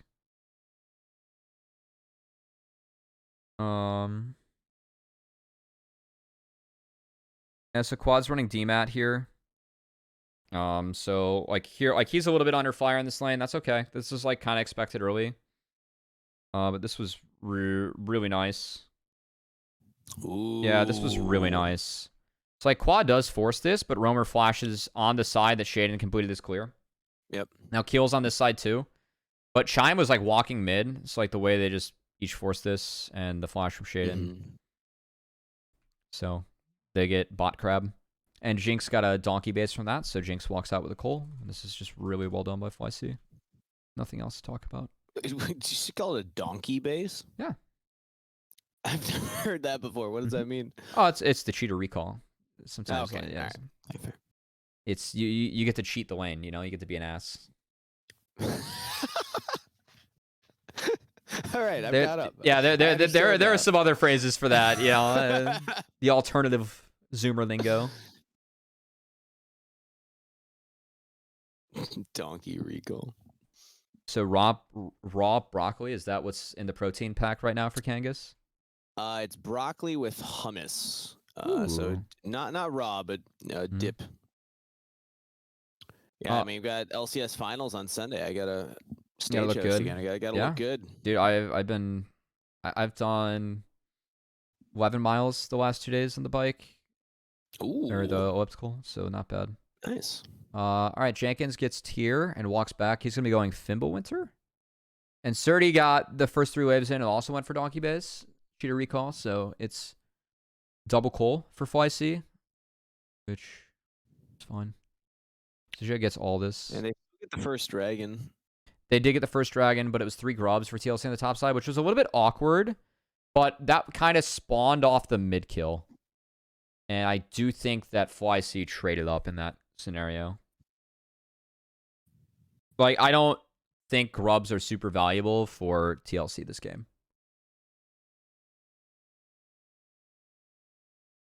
I think this is a dragon game for both teams, but you would usually expect the Renekton team to like have grub prio, but they used it to take Drake, and I think it was good this game.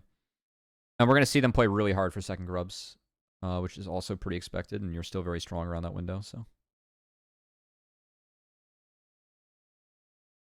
6 grubs just still doesn't feel like a win condition to me. Yeah, like it's good, but like it's not like it's a little bit draft dependent still. Ooh.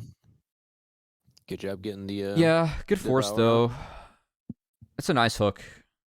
Yeah, it's just spawn, I think, disrespecting the wave. Really like how quad saved the charm until after Keel's dash, or else he would have had the alter flash. And then Chime's coming for this, and yeah, we're just gonna have a flash for flash trade.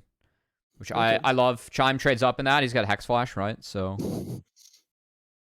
he failed the W auto attack reset, but it's okay. Dude, I swear, I'm so tempted in offseason just to play like 100 games in Nautilus and probably hit like high diamond.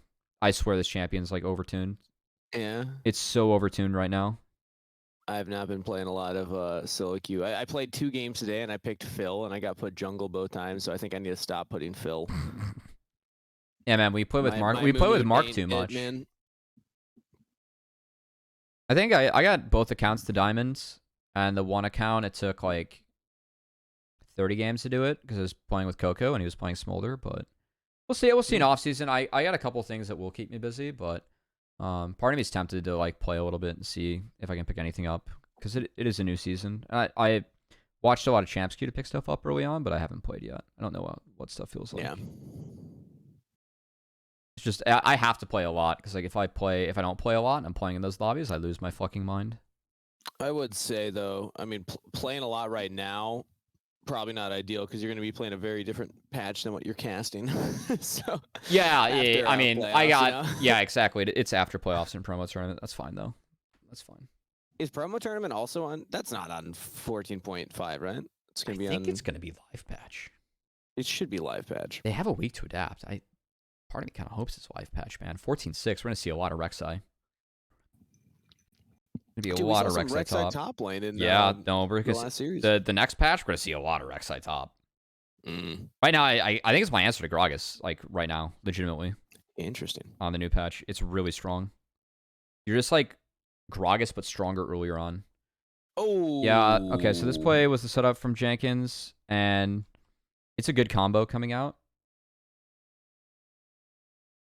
So, like, the Q just doesn't quite get it. Yeah, I missed that on cast. I thought he's trying to get the wall hit, but I think if he just preemptively Qs here instead of dashing or just auto R. Yeah, I think he'll misplays this. Oh, he gets out. Oh, yeah, he does. He did get out. That's really not only did he get out, but they got to reset. Ooh. And it's like a 2v3, and now Shaden does go down. So like 30 burn flash to get the reset, but yeah, Keel should have been able to pop 30 there. Yeah, so that was a misplay.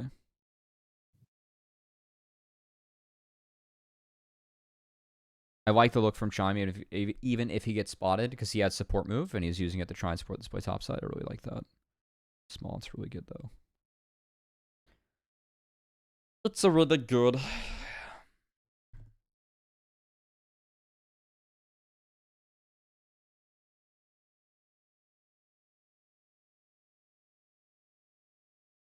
What's your go-to snack, Cubby?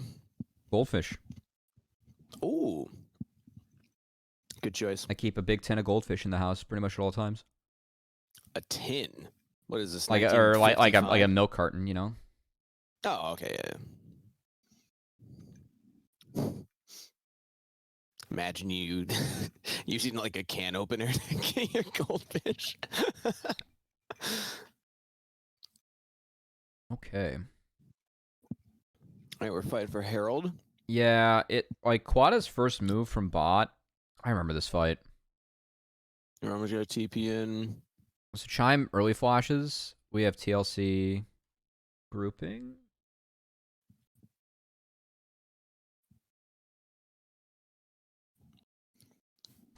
Jenkins misses E on the top side here, and that's really significant because he doesn't get the cooldown refund, and then Surdy kind of runs the fight.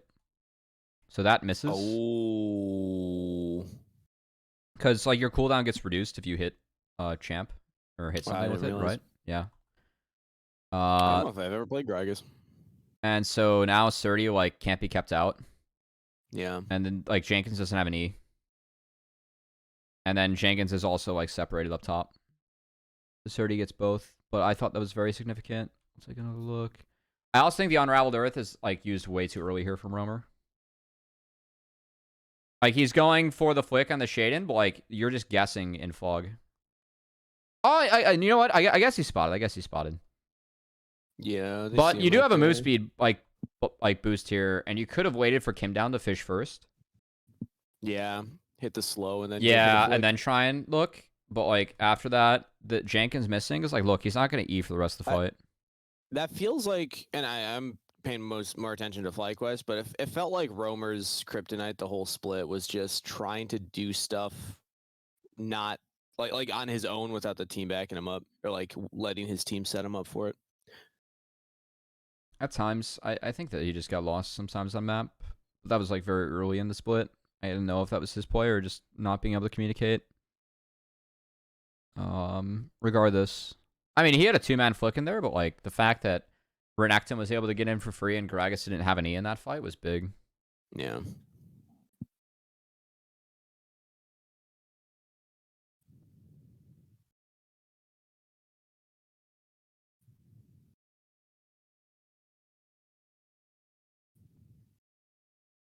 So Roamer was matching Surdy. Now we're getting him, I guess, to bot lane.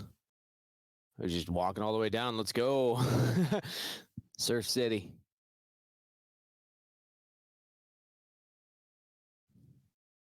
I like this. So like they kept on deploying FLYC towards the quad side to see if they could set up anything with quad. And like this time, like Jenkins is kind of forced to.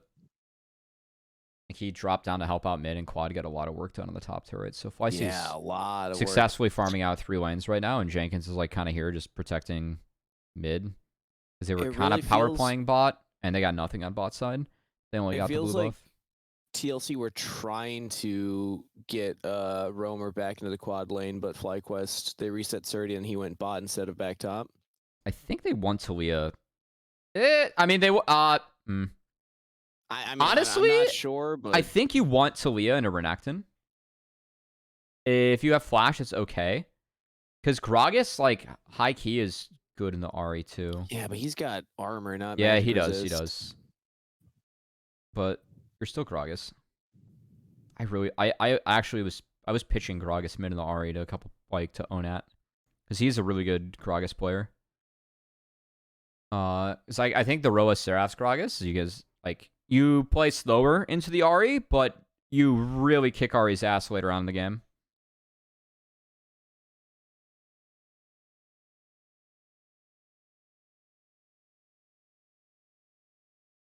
But like, also, like, in NACL, like, everyone was just saying, like, no, because, like, why would we play Gragas mid when you can just play him top? Because flex picks are worse for Fearless.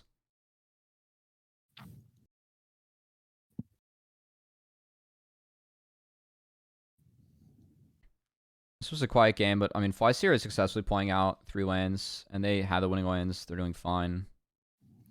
Shaden's a little slow on this reset for Dragon, but I think it's going to be fine. He's fine. He, I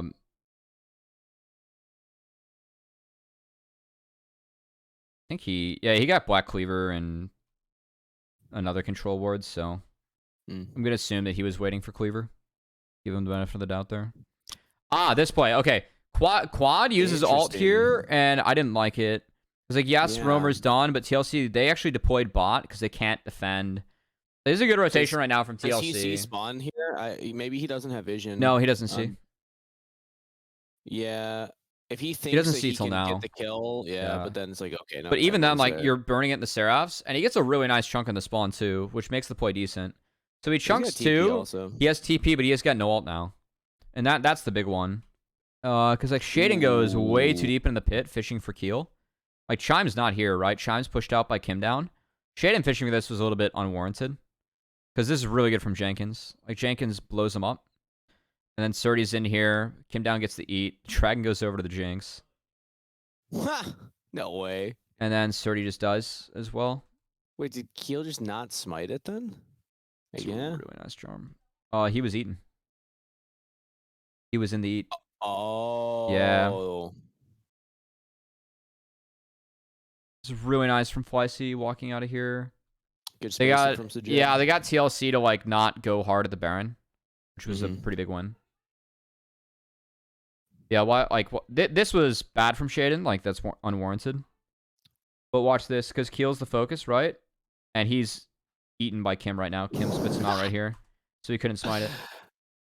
That's really funny. Yeah. I don't know if he needed to eat him. I mean, it's only Renekton. Do you think a full Renekton combo kills Keel at that health? No, I don't think so. I'm with you. But like, if Renekton gets something off and like Jinx walks up and autos and gets a reset, then it does get hard. True. So. Yeah. Defending against Jinx reset. Like, that was a good fight though for TLC. Like the dragon going not their way sucks, but like there is a scenario in this where like the game's winnable for TLC. True.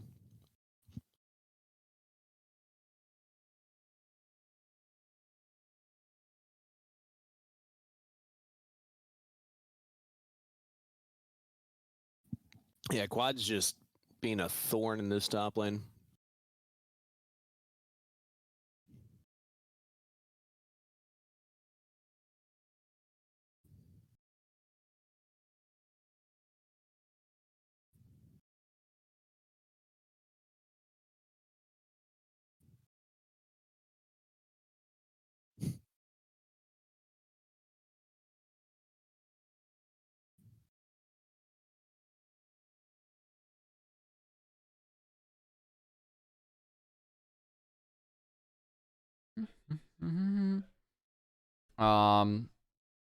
The double black cleaver I actually found a little bit interesting from Fly. I think that's a little. Like there is armor, a good chunk of armor on TLC, but I don't know if double black cleaver is the way.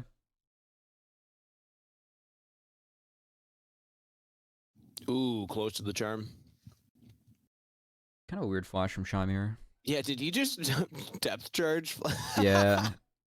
That's interesting.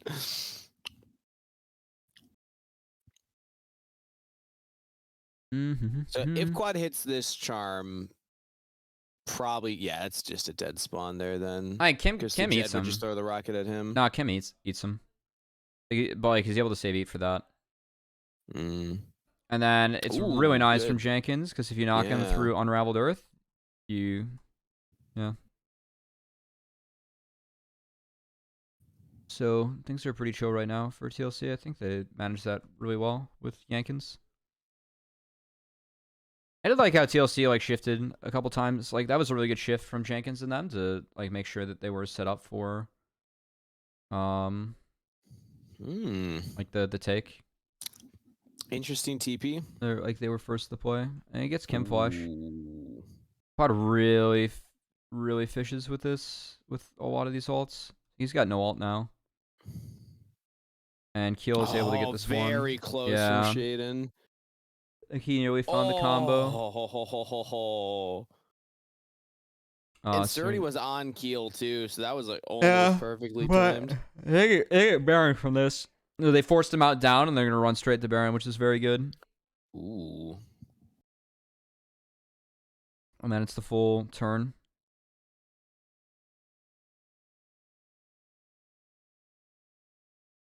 This is really good from FLYC. Like, Quad is level 16, so his ult's already back up.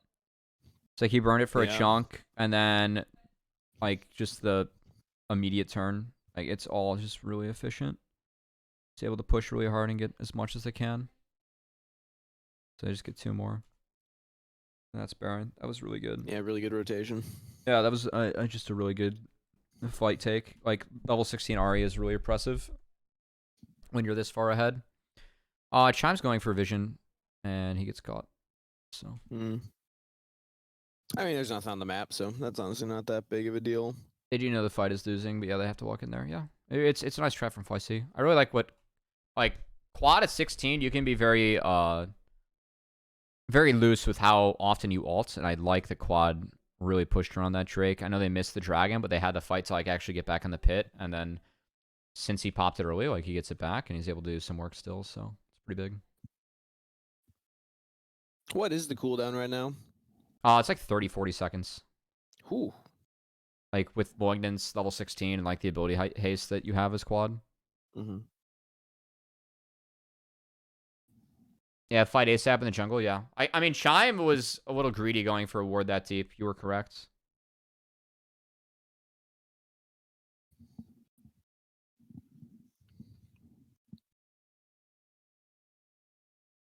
Oh, good marking there from Romer. Yeah, I mean, this is good. But the escape from quad, also very good. Oh, yeah, the explosive cask. Did that go out after we already saw the stasis? I mean, if it comes out a little bit earlier, he's dead. But, yeah. It's similar time. Yeah, it's the flash ult out. The body slam. Yeah. I mean, you don't hit that. Like, as long as quad flash is there, like, he's out.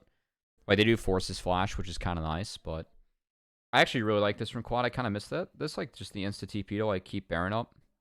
Like, they actually are able to shift their power towards topside and get TLC to respond here, and then they open up mid. That's the second time in a row That's really Quad good. has used his teleport to just get onto the map faster, even if, like... Yeah, like, he had to the last time for his health bar, and he does this time as well, but I really like how, in this case, it keeps Baron going. And it, like, the fight just took, like, place bots. Like, by doing this, they're running TLC around the map, and they open up a window where they take mid. So, good job. That was really nice. That was really nice.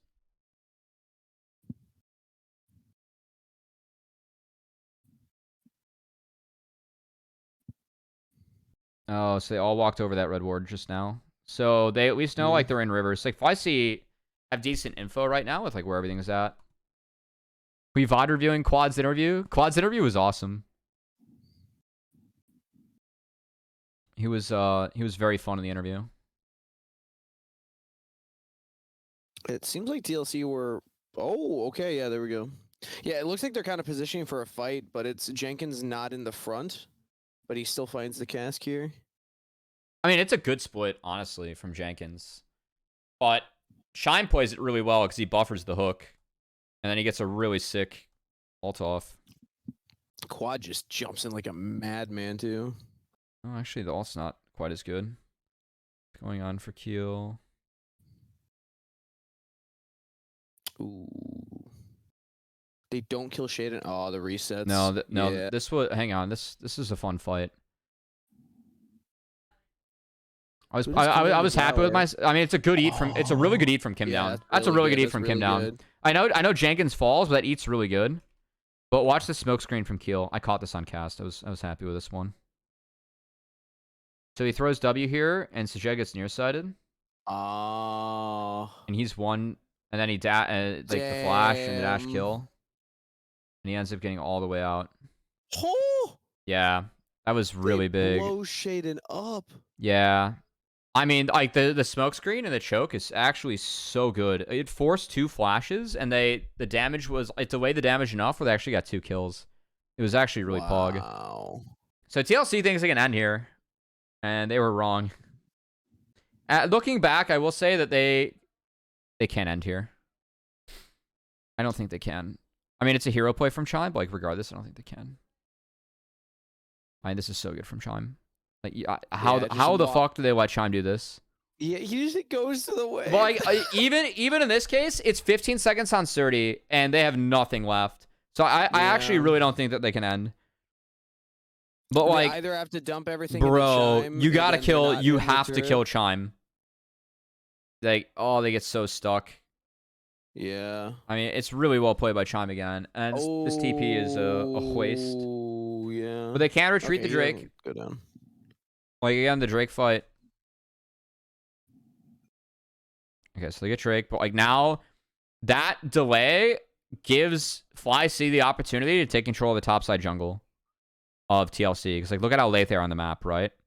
So they take away blue buff, which is Oprah to everyone. So that is pretty important. They get a lot of wards down. They get the scuttle crab. They did get a lot of wards down. And they have to... And I will say, I'll give TLC credit. They make the right play by hard pushing up mid. Because, like, they know that the vision line for FLYC is likely in here. And by hard pushing mid, they force everyone to show, and then they can actually retreat and, like, try and recover it, right? But they almost push, like, too deep. Because they miss the control wards. Like, this is the right solution for them. It's a really nice chunk from Quad. Yeah. That's blind. Oh, no, it's not. They got the scryer. Still really nice. And then it's just an insta-take from FLYC.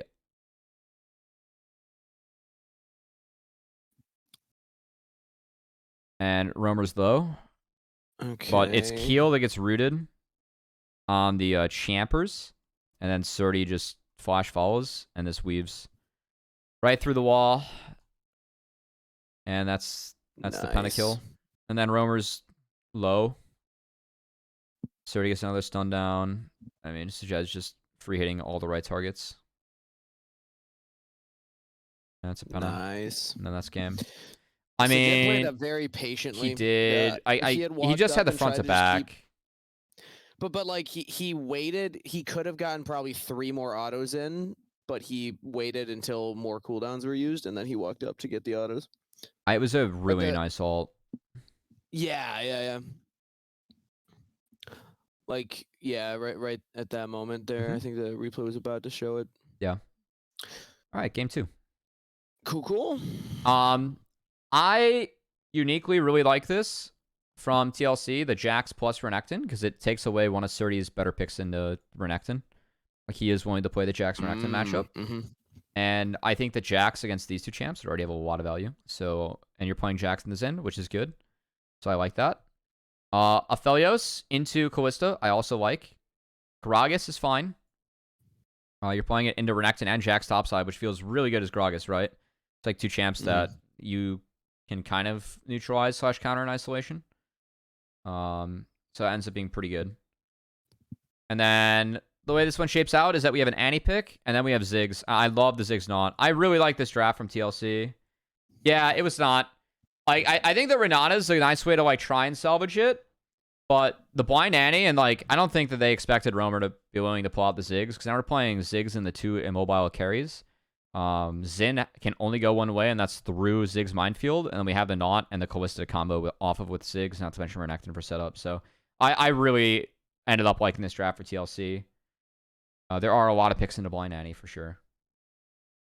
Renata's the right pick here, I think, to try and neutralize this, but not the case. I also would advocate for Braum this game, but you're going into Jax and Ziggs, and they banned the Braum, so I think that was a good ban. What are some of the other blind Annie counters that you see right now?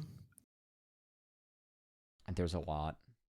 Like, you can, like, if you want to play slow, like Victor, Syndra, Corki is all doable. If you want to play fast, you can Nico. And what do you think Spyrax could play into it? I he would play the Nico out of all of those in my mind. Noting win rate and prio on champs. They're locked in early in the series. Talk about how important it is they win on it, especially blinds. Yeah, I mean, I talked about it in this series because you guys got Varus game 4, and then the Talia dropped to 2-3 because Talia was already played by TLC.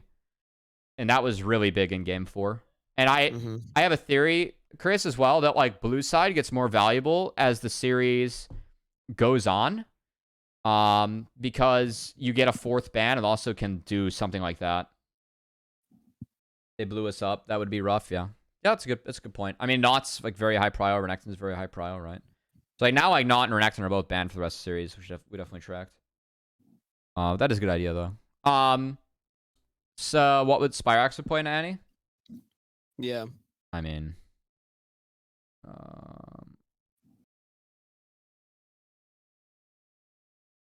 I think Gragas is even doable in the Annie, but, like, I'm expected to be mid. Poor Nova's here. Jace matchup's kind of bad, but it's doable. You can go Hex Drinker. I think you can TF in the Annie, high key. There's so many picks in Annie, man. So, yeah. I mean, you're not picking Annie for lane. You're picking Annie to Wombo. And Annie into these 2, I thought this game was really hard because, like, Jax picks up a lot of natural magic resist, and then you have a way to counter the 2 auto attackers, and this wasn't enough damage for me under the Jax, so I really like TLC draft this game. We'll go from there.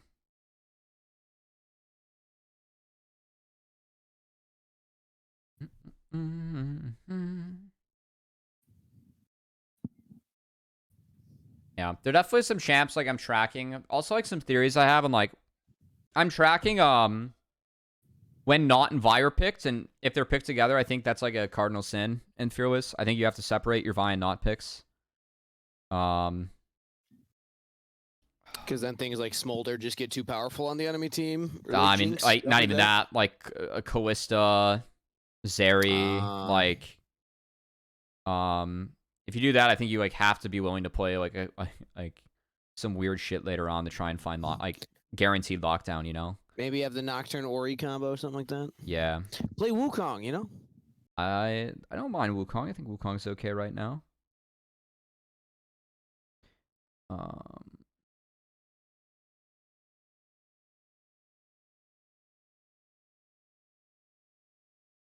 Alright, so we have TLC, they take the 3 caps, and they come bot, and then Keel's just gonna bully him off blue, which I like. So, like, I mean, instantly with Shaden, right?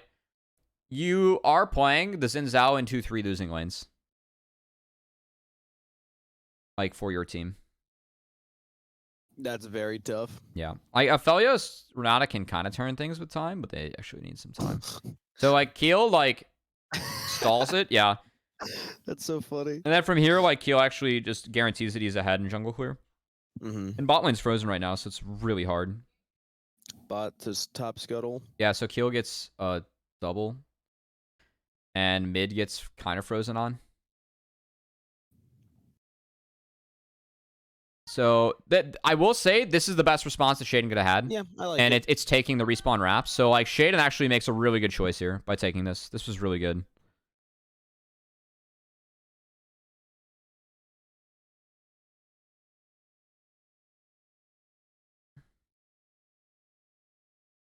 So like that's the only response that Shaden could have had.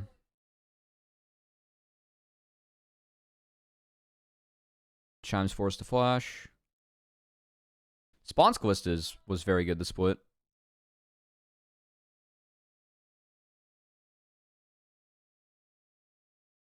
So mid-wave stacked.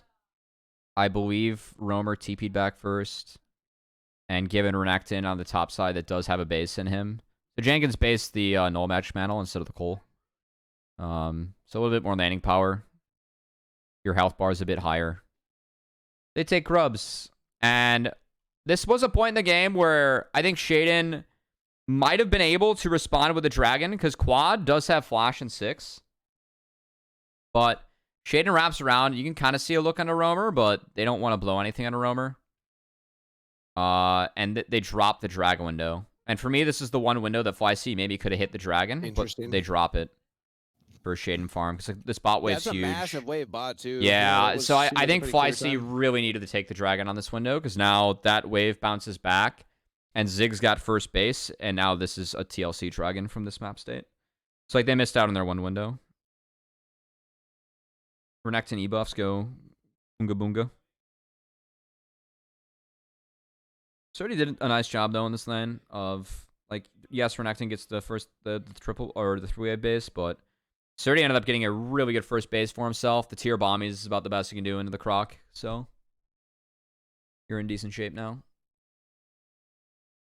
It was curious. FLYC build got a little bit funky in here because I think they tried to go double Frozen Heart because Surdy rushed that over Fimbulwinter. And then Shaden gave up on the Frozen Heart and went Randuin's, but it was a little bit inefficient, so it would have been something in review they could have talked about. Yeah. That's going to come up here. I just remember that from this game.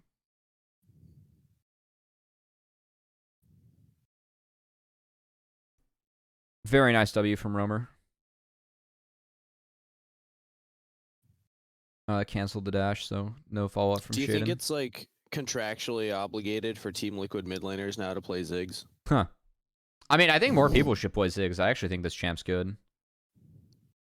Like, I especially in the Annie. I used to play Ziggs in the Annie and solo queue. I love this matchup. You just outrange Annie later. Like, and you can play so far back as Ziggs. Like, even if Annie flash ults you, like, she just dies. Yeah, she's just got to go so far forward to actually get on him. Yeah. And, like, you always get one rotation of spells off as Ziggs. So, like, the worst you can do is trade 1-for-1 if Annie flashes on your face. But Annie does have a lot of prio early. So, like, just drop Tibbers, win health bar. Tibbers is still... Yeah, Quad just using that on cooldown here. Yeah. Annie off conditions, this is very hard to Ziggs. Yes, that's a good way to put it. Like, Annie has to keep the conditions of her lane very good. and it has to hit her timers, and if not, then Ziggs can like really punish her. It's just gonna be all 6 scrubs. Yep.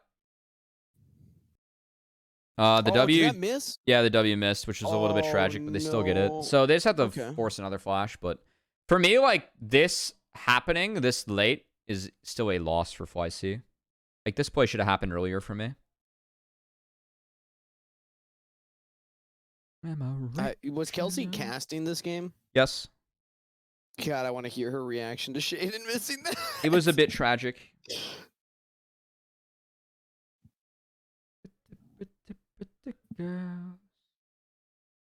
This is an interesting game for Kelsey to cast, considering the history with a lot of these players. Yeah. No, it was really... She was awesome to have on this day. Oh, nice hook. Yeah, the Q missed from Chime, which hurt a little bit. So he takes a really big chunk, and I really like how Spawn stepped up and delivered that. Like, with 6 grubs now, they get a lot. The other thing that I actually mentioned that I really like from this TLC with this is the timer they're doing this on. So Zin just wraps up Krugs, and he's going to his Gromp that's respawning. And the timers that you can punish Callista are actually blue-purple. So the fact that TLC finds this trade on this timer, like, if I'm FLYC, I legitimately, I can look right now to, like, have Zin do Gromp to bot, or, like, try and impact bot in some way. And this trade takes away that timer. Because, like, look at where Jax is at on the map, right? Like, and Annie's hovering down. You would have numbers. But now it's like you need to use the numbers to get your Aphelios out, and this takes away the dragon, like any potential for like a dragon setup or timer from FLYC. So it's a really nice trade. Good damage. Yeah, Quad walks through the minefield. Shaden plays this really well to get out. Because Kim down flashes over, and then he ults Keel back, and then E's to this, and he's out. Yeah, he played it really well. I thought Shaden actually had a good game. I think the one thing that Shaden should have done is take that early dragon and then maybe find a way to go mid. Like the one timer that him and Chime did go mid, they just didn't commit. Never, never, never, never, never think. Yeah, off that trade, like they forced Shaden out. It's a Keel, Drake, and the Jax is really far ahead, and Jax scales like a motherfucker in the jungle. Because you are Jax, so for me, this game is really hard for FLYC. Again, I think they have like 3 losing lanes, and Jax is decent into Zin. Like it's just kind of a neutralizer. And if Jax gets ahead, then Jax scales like a mother trucker. So I think this game's kind of tough. I think their quad should have held Tibbers, just thrown a Q. They didn't know where Callista was, and Callista got the trade alt for alt. It could have been a Q for an alt. I think that Naught needs to be alted out there no matter what. So.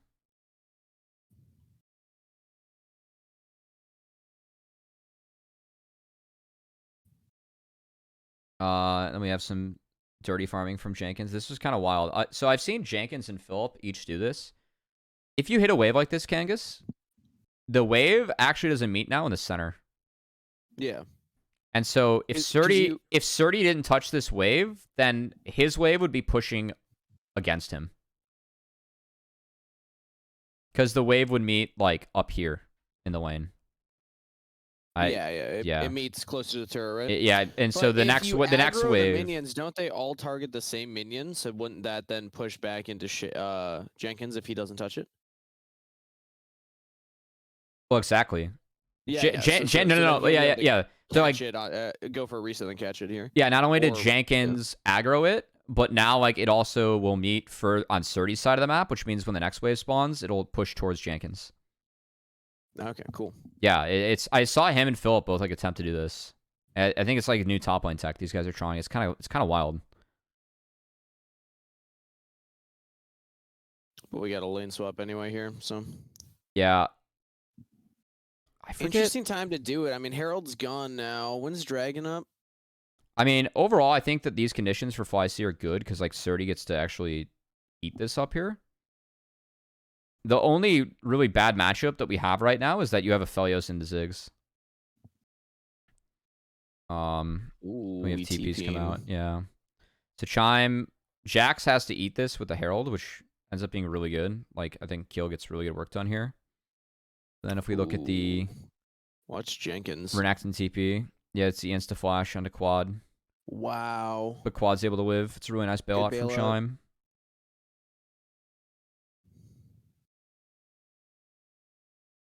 And Shaden just can't get enough done.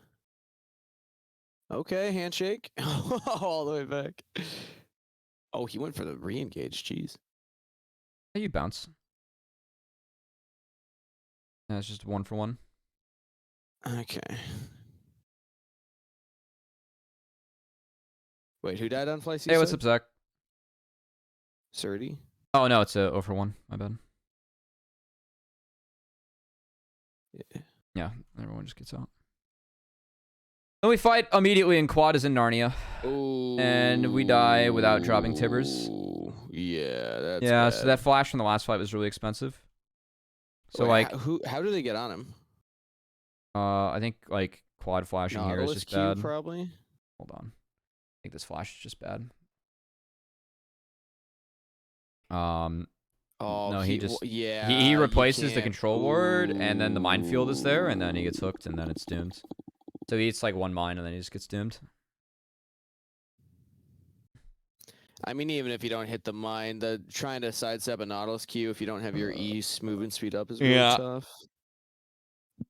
And Surdy goes down. Distance. Yeah.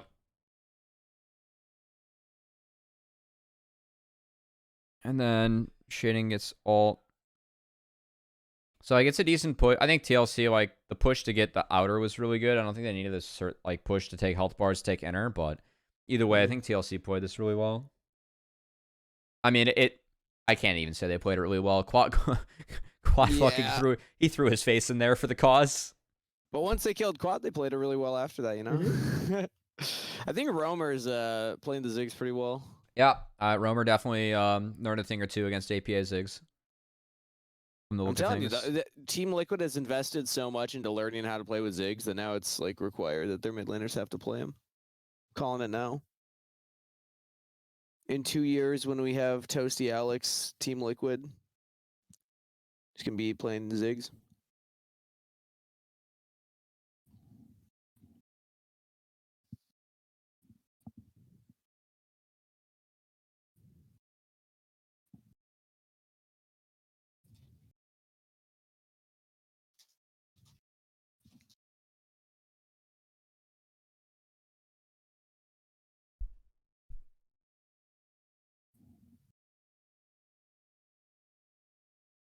So I think Shaden at one point had Buckler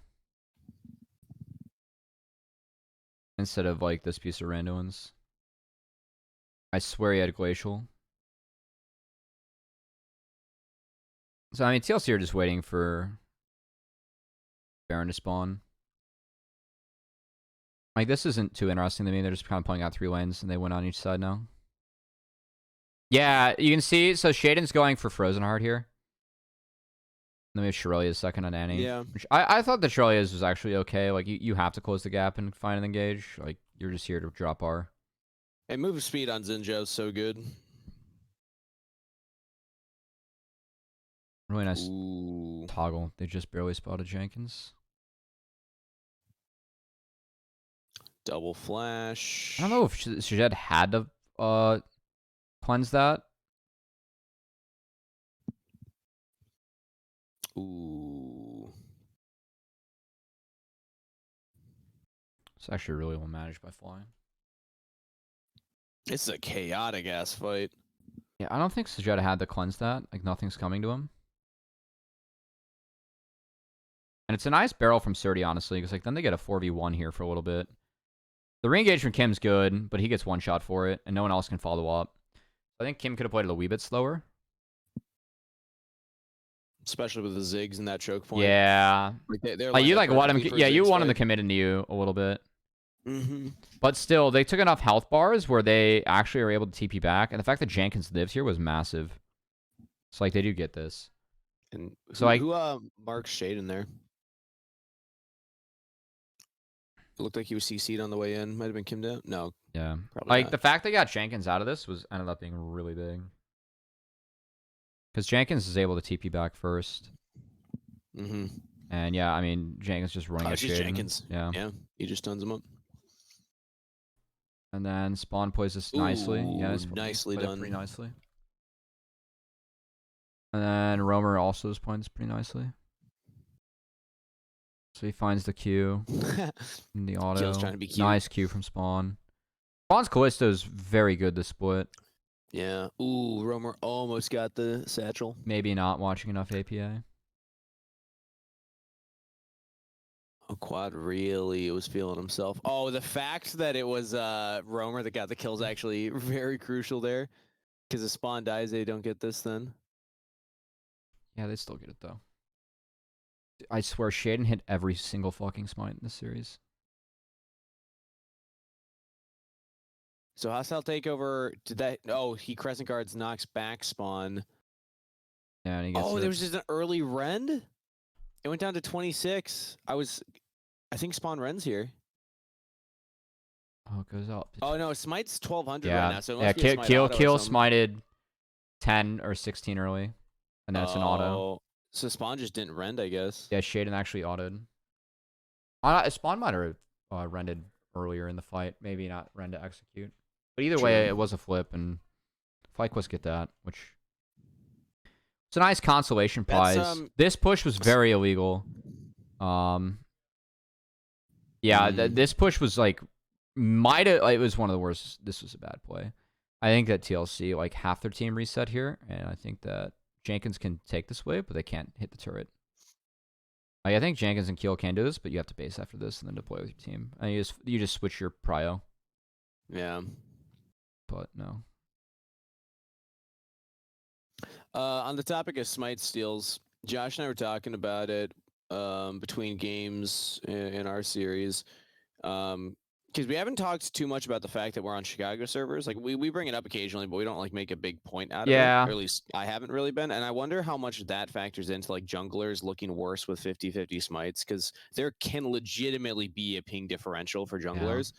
Yeah. I mean, I can't blame Keel. Keel's like getting back in the pit and he smited like just a hair early, but it's whatever.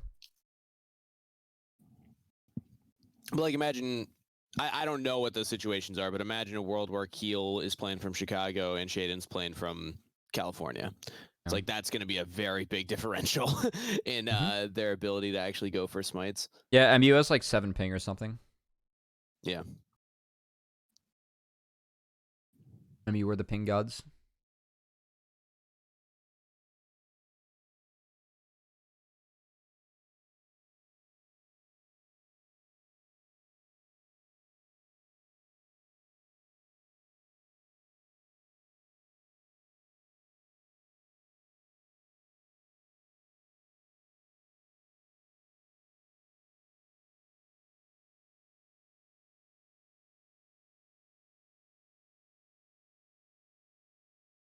Yeah, Shaden's just sitting on that glacial still. Yeah, he kind of has to. It's inefficient. So he skipped it and went randoms. It's a really nice TP, though, from Quad. Like, at least the attempt to get Jenkins. Ooh. It's a good barrel. Jenkins lives for a while, but I do kind of like this. Like, it's a unique setup around the dragon. They let Jenkins overcommit. They took him down. So it was big. No, it's like kind of getting Elder Flip. They forced TLC up the river. And Elder spawns, and here we go.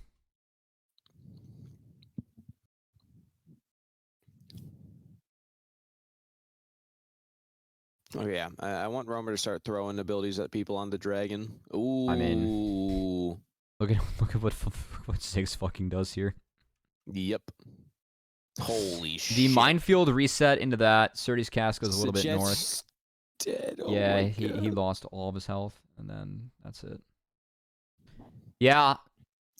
It is hard to play Elder fights against the Ziggs. Yeah. That was I mean, I like this game from TLC. I think the draft was definitely favoring them, but I thought they played it out decently well. Now this draft. Dude, I swear, this is like one of the most turbo Olafs I've seen. This Olaf is incredibly turbo, this game, Kangas. What the hell? What? We got an Ezreal? Yeah, we had Ashaz. I don't think I've seen an Ezreal all friggin' year. I mean, I will say, I think that FLYC are a little bit bold. That, like, they see the Ashe, and they're like, let's slam Xayah Rakan, right? Because this is a lane where you are pretty vulnerable to range, and I actually really like what TLC drafts and the Xayah Rakan. Like, I think this is a really good core into it. And this this becomes a game of, like, we have very different comps, right? It is we have to poke, and we cannot take, like, a straight up DPS fight, you know? Like, we have to play for control over for TLC versus FLYC, where it's like, knock up, knock up, knock up. Xayah can rip through you if she gets in range. It's a circle comp. We have Olaf, Yeah, it's a little bit of a circle comp. But, like, the thing that really broke it for me was Olaf. Like, the way that you have to play this game is that you have to get LeBlanc so far ahead that, like, you can land chains on Olaf to force the ult. And Olaf just goes so incredibly turbo into this top side because no one can kill the Olaf. Like, the only thing that can, like, mess with Olaf is that you bleed ults. Like, you bleed out the Ragnarok with chains, Sej ult, or Ashe ult. And eventually, Ashe and Sej will just do no damage. We're going to eat it. So it really is only LeBlanc later on. An early game, it's not like Cassante, Sejuani are really Olaf's good in the Cassante. So, yeah. The Olaf pick for me was, like, a really big game changer. And, like, looking back, I would have kept the Kindred up and gotten rid of the Olaf if my plan was to then go LeBlanc Cassante. What about this? Just fucking hard camp the shit out of that Olaf. You got LeBlanc, push wave, go top, dive you Olaf can with Sejuani Cassante. Only really do that pre-6, and you can't do it because the bot lane's too volatile. Because, like, you have double range bot, so you're kind of forced to play through that. Like, if you don't, and they don't get ahead, and they're too squishy, and, like, then you just lose the game, right? So, yeah. Regardless. Well, let's see what happens. Yeah. Also, I'm shockingly like 75% of the way through a full bag of broccoli already. I should probably slow it down. Oh, good for you. Get the protein up. Give me a good lift tomorrow. Oh. Tomorrow is a chest day. Ooh, some chesties? Some chesties. Working my chesticles. Oh. Sturdy is going. No dance parties between them. He goes for ward. Calling it right now. We're going to get at least one dance party top lane between Niles and Surdy. Surdy will side up at least once. I really like this from Surdy. So he, like, heavy trades to proc Conquer. And Zhang is a core starter of these. Like, you can't trade back damage. And that, like, Surdy, again, has double combat sums. And jungle's pathing away. So he does have to make sure that this wave gets in on 3. And it gets in clean so that he can go get his coal base. And then Roamer goes chain. Yeah, the Roamer played really good this game. And TLC would have won this game if he didn't die to a fucking Nexus turn. What? Yeah. That's literally what this game comes down to. Again, just like last game, Keel goes for the 3 camp path to take away blue buff, which, I mean, I think is good. That W misses on the Shaden, but doesn't matter too much. Like, Keel's just kind of able to stall out. He's holding this. Yeah.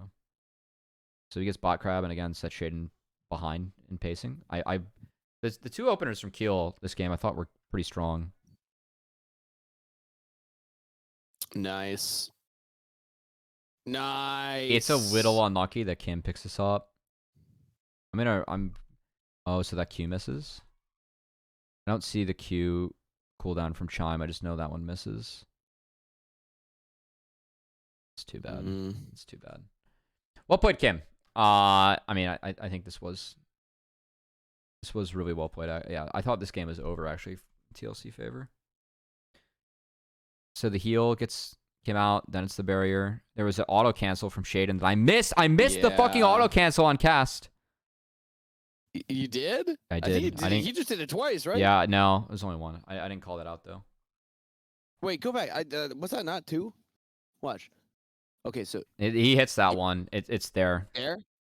But no. Oh, he hit that one? Okay. Yeah, it's only one.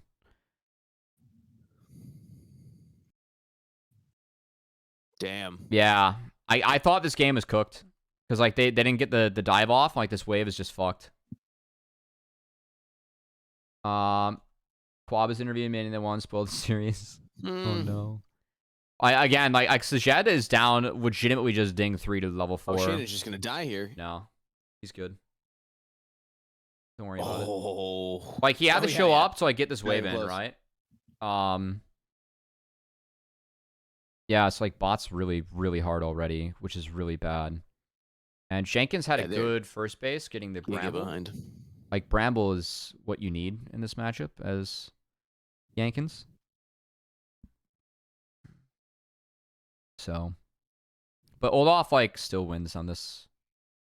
But Bramble does make it at least, like, Cassante has a bit of threat. And Keel's going to skip over all of his camps to get up here before Surdy hits 6. But Surdy got 6 off that cannon. So you see the Q? Oh, the undertow. Yeah. That's crazy. And then he keeps autoing. And he even, like, flashes in. And while all this is going on, they just take the grub. So Keel really nuked his tempo from this play. It's a really nice Q from Surdy.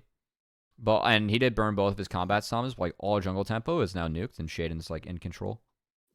Because like, if Keel was able to get level 5, and then maybe, like, be able to contest these, like, Shaden just got all 3. It's really big. And then he's able to farm the rest of his shit. Because, like, Keel had his shit up, and so now he's behind in farming it, you know? That's really big. Because Wukong with farm is really strong. This champ needs farm. You cannot be, fasting Wukong. A vegan Wukong? Yeah, vegan Wukong's not good. We're watching. Tell me Wukong Senna lanes won't. Well, I guess that would. No, be it does Wukong work. Yeah. farming, yeah. Hey Lem4, we're watching Fly versus C9 tomorrow. Sounds I'm gonna do fun. my Try that. LCS playoff VoD review. No, Senna Wukong is really good. Energy played it on stage, and it's really good. I think that lane's like very, very good. Will you be my Senna, Cubby? Sure. Let me play some Wukong. Yeah, I love playing Senna. Champ's bullshit. How do you think Senna Pantheon goes? It could be worse. I just think it's kind of tough for like Panth to access farm in a lot of bot lanes. Nah, you can just farm with Q. It's actually got pretty good range if you just tap it. It's not bad, but you want to be using your autos, and then you can Q them, you know? True. Ooh, all out. No way. Oh! Yeah, so now top lane is over, because Jenkins doesn't have TP. Very close. It was a little bit close, but top lane's over. I mean, Surdy played that. He had the items. He was down a little bit in terms of combat value, but it was enough to make it home. Actually, did Surdy pop a cookie during this? No, I didn't. All right. Is this when the big meaty men slapping meat line came out? I don't know. Well, you can see he gets the W is like out as low as he can. He was 1 minion away from 8-2 after that, so he was down a level. Like, I think Jenkins, that's not like the worst time to take it and flip it, but you are flipping the matchup a little bit, and he got cooked. So,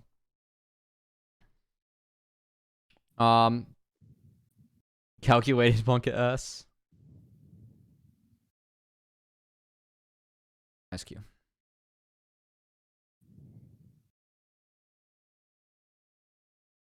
If he goes down, it's pretty significant there. But the fact that he does not, like, now Surdy's in complete control of this matchup. It's really good.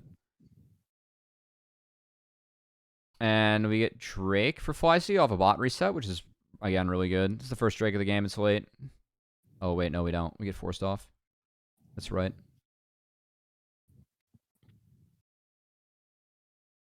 Ooh. It gets a little funky.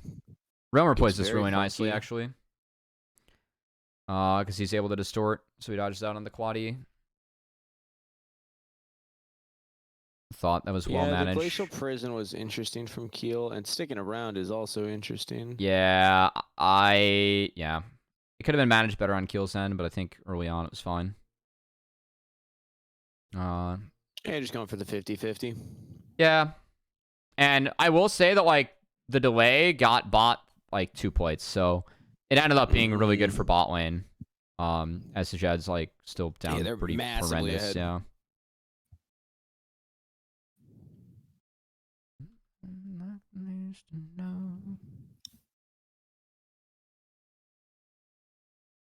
Alright, so now the Grubs, like, Olaf could fight, but they aren't going to have Olaf fight. I don't think Wukong or Nico could fight, so we're just sacking the grubs and splitting them for the game. So yeah, we don't have Cyclone. Yeah. And then this is really good. Yep. Ooh. Yeah, this was really well played by TL. So I guess what you're trying to do is the LeBlanc, the chain flash, it gets the ult. And then he goes back so that Ragnarok runs out. Should be autoing people, and then Keel gets it. It's really well done. Really well played by TLC. Perfect timing. That was really well played by TLC. Shane gets the wave, which is really good. Again, Wukong with farm is never bad.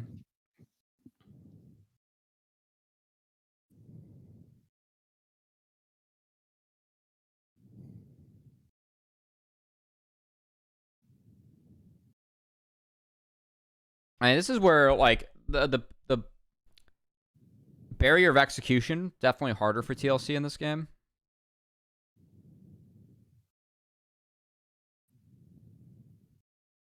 This is where I think it starts to...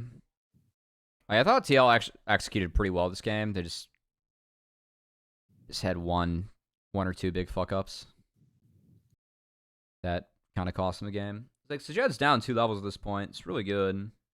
BTL.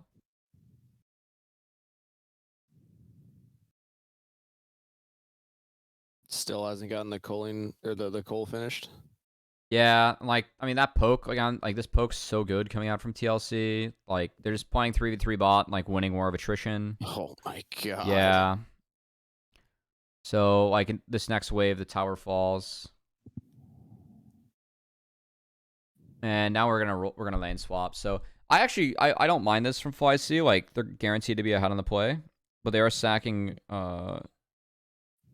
Drake for this. And they're doing a power play top side, so they take Rift. But no one responded to this bot wave. I feel like Surdy needed to base faster and get this, because, like, they're trying to funnel it to Surdy, but it ended up being quad. There's quad in all this. Yeah, he canceled his recall here. I think that he can finish and then TP. He doesn't want to have to TP back, but they just took drag and their play was over because they took tower and drag, right? So, like, that play's over. They're not going to go for anything else. I think that quad can reasonably assume that he can base there and keep his tempo up and catch bot.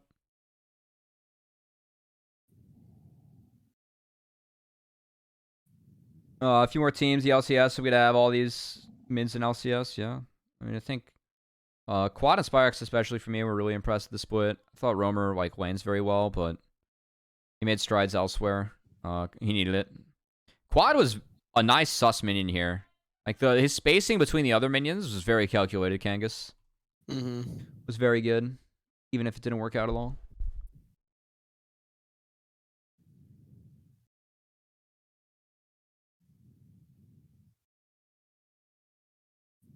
I would have loved for... I mean, most of this FlyQuest roster was supposed to be EG. So, would have been fun to see Surdy and Shaden play LCS to split.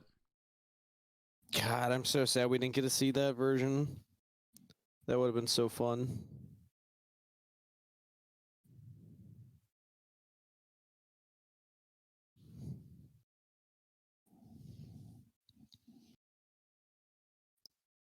Would have been kind of wild to see the potential mid laner they were going for playing the LCS. Wait, Shaden wasn't... Yeah, it would have been a disaster.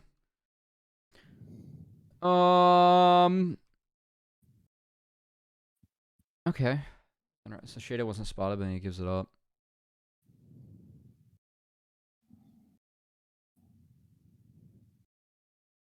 Same thing in way you try for Roamer, or if anyone on top side. It's a nope. Stopped it. Yep. So FLYC clean reset 1 minute before Drake. They go top. Kim does a nice job with Keel pushing the vision line. That's Banshee's off a quad. Yep. I mean, he has to ult, but, like, he's dead, so he just can't go to this wave. Yeah, anyone's gonna catch this wave would have had to have been Olaf. So I think that if FLYC sends Olaf top, but if they do that, like, he's forced to catch that wave, and he has potential to get starved and, like, not even make a dragon fight that's coming up. So would have been tough. Yeah, I think only Olaf can have access to that wave. And instead they sent him bot like he's still in play. So at that point, you just give the turret. Yeah, turret goes to TLC. Roamer's really fed at this point. I mean, TL played out. I thought, again, TL played out this comp really well. I really like this from Shaden, though. Like, because A, the response is good, but B, they get a post-20 red buff, so everyone on the team gets it. And that, I think, is really important. Trying to track the Operd buffs like when they come in. I think it's really big. This was a weird Herald for me. Because, like, they aren't able to access Dragon off the Herald. Shed still has to catch, and he's still down 2 levels. Seems a little early. Yeah, he got taken care of, and it just did nothing. That's a really chunk of shit. Yeah. And also, really good poke from Spawn. But they give it. Pushed Keel out. Wow. Yeah, they're waiting. Does not feel like they should have gotten this based on how it started. I actually think the TLC really understands how to play their comp in this series of events. Like, they have to take the space. And they're pretty much saying that, like, you can have that dragon. Like, by the next, like, 10, 15 minutes, you know, we're going to be okay. And they take the fast track to mid. I really like this from TLC. I think it, like, legitimately shows a good understanding of their comp. They just want to continue taking your health bars away so that you can never find an even footing fight. And by doing this, like, they remove mid. Shading can never engage. They're just going to continue to poke. Like, that misses, that didn't but... land. Like, even with this shit missing, it's fine. They never put themselves in, like, the position to, like, be in a bad shape. So. Non-committal engage from Ashe and Sejuani. Yeah, and they can also play for topside jungle here because Shaden's so low, which they do. I wanted to see Keel actually walk in here and deny some camps. You have anything? I think Keel could have sat on his ult. Like, they could have extended the play to play for the top camp and take away that red buff. So, like, they gave FLYC double red buff by refusing to do that. And red buff on TLC is super OP. So I think that's one area where, like, TLC could actually min-max a little bit more.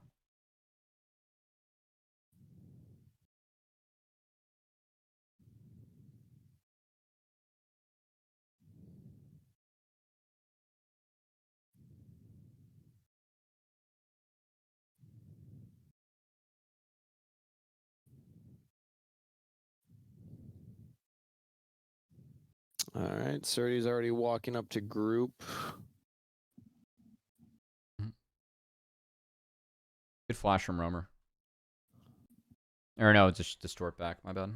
It's big. Yeah, Q was able to Q out after the stride breaker, which is really nice. Saving Q for after that interaction. While this is all going on, like, Jenkins got a big wave in bot. Keep in mind that they have to have Surdy with them to fight, so... Yeah, it makes it really hard to play the side lane. Surdy got that wave in and then grouped, and now he's got to go back and answer. And, like, FLYC also against this comp, like, one of the things that you love to do in this scenario would be to, like, pull a TP off Jenkins. Then you're going to have Surdy versus Jenkins on even footing. Exactly what FLYC wants. And, like, you can't even do that because, like, you can't start Baron against Ezreal, Ashe, LeBlanc ever. It's really hard. Unless you have, like, Nico on some crazy flank. Oh, the hands. Yeah, great.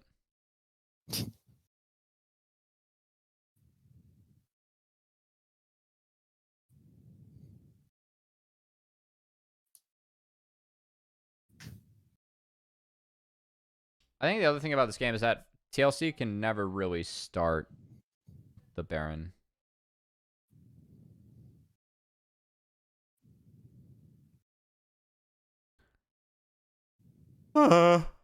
Ooh. That was a nice get out from Chime. Yeah. Like, again, like, they have to base again before Drake, so...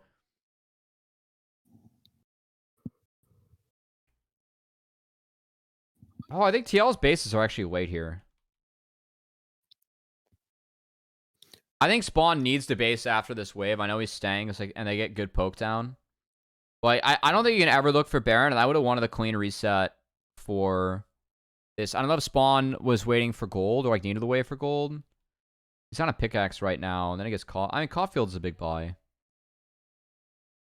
Yeah, I don't see gold.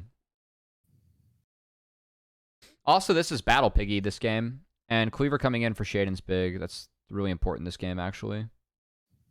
Because both Olaf and Xayah really benefit from it.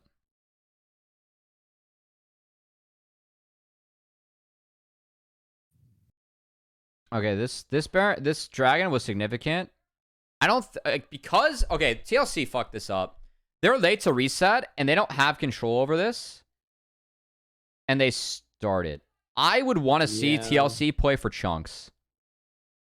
Like Kim is forced to flash immediately. And they let FLYC get in and like Shading gets the steal. I think you have to play for the wave and then play to take away some HP bars and just like play to never fight, you know? And they kind of give a fight for the poke. Yeah. Spawn wasn't grouped with him to I mean, Roamer goes crazy this fight. Because, like, Spawn's over the wall, but, like, this Roamer flash is so good. Because now he goes WR and gets... Yeah, it's so good. And then he gets out and hits 16. And 16 is very significant for LeBlanc.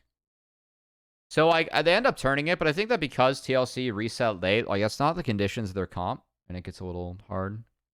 And really big that FLYC stole this dragon, because the Cloud Soul, for me, is what wins them the game in the end, or makes this game really fucking hard for TLC. Because, like, when the Cloud Soul comes in, Chime has 487 base move speed, and Ezreal has 380.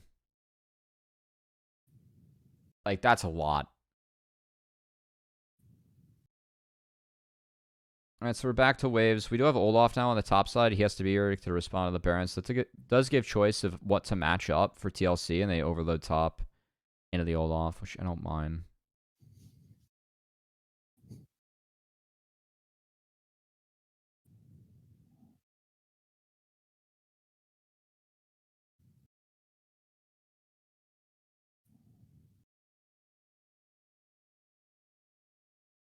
Ooh, good fight for Sajed here. I didn't like this from Keel. Like, I think R is somewhat fine to get Olaf ult, but they stack both ECA and Glacial Prison, and then Olaf just, again, trades evenly with the Sej when he eats 2 ults. And they don't overcommit. That's unlucky. Oh, that is very That was unlucky. A little unlucky. I will say that if the chain hits you as Xayah and you go up in the air, you still get rooted midair, so... Do you take the damage? Yes.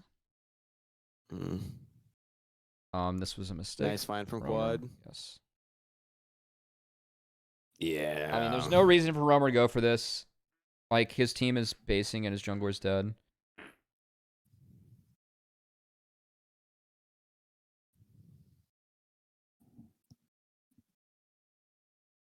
So I think that's what like mistake 1 from TLC for sure. I really like this play in the back half though. This was really good in the back half. So they know that Sajad has no ult, and this forces the cleanse immediately, and then Jenkins just fucking eats butthole from each of them. Just absolutely munches them as Cassante. Really well played from from Jenkins, and I really like this call from TLC. Cassante moments. Yeah. Gotta love them. He absolutely just munches them.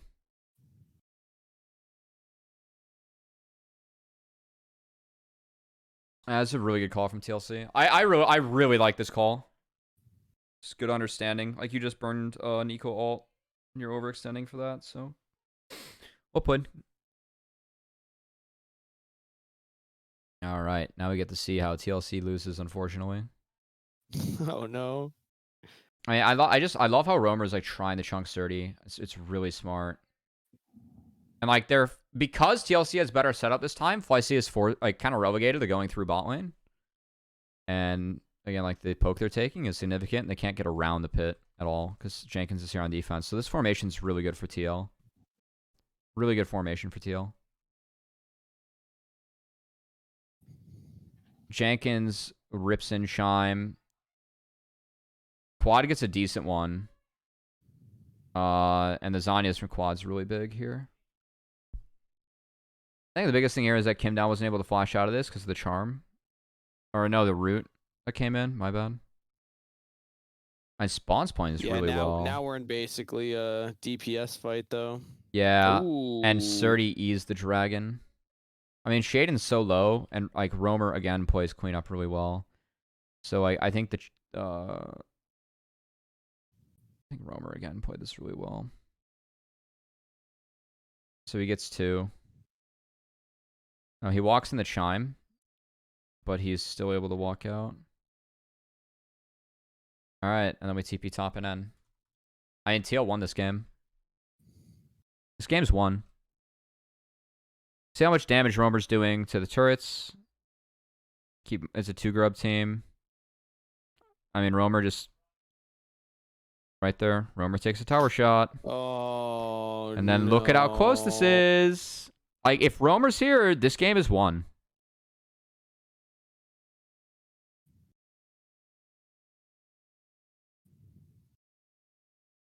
Wow.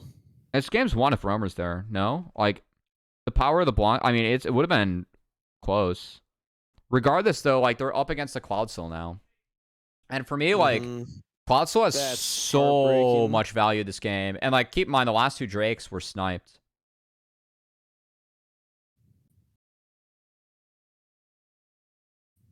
And now, like, because, you know, you have people that died so late, you lose Baron off this. Like, I mean, it's tragic for TL. I mean, again, like, in, now I get to see the ward put down. Oh, that one? Yes. What ward? The one that Quad's going to TP to end the game. Oh, not yet. Hey, what's up, Mark? I mean, this was a really good play, like, really good call, I think, from Chime. Like, again, there's, like, insta-pop Roamer. Like, this is so good. Hard to get on a LeBlanc like that. Yeah, I mean, it's really well played. I mean, this is just greedy from Roamer. Because, like, again, the deploy for TL, like, both Spawn and Jenkins are coming out of base. They don't have to show top anymore, but, like, you are also, because you don't have to show top, you're walking towards the weak side of your map. Like, you're playing, like, the next move for you is to play towards bot, and so if he walks with Kim, he's fine. But this is a really good call from Chime.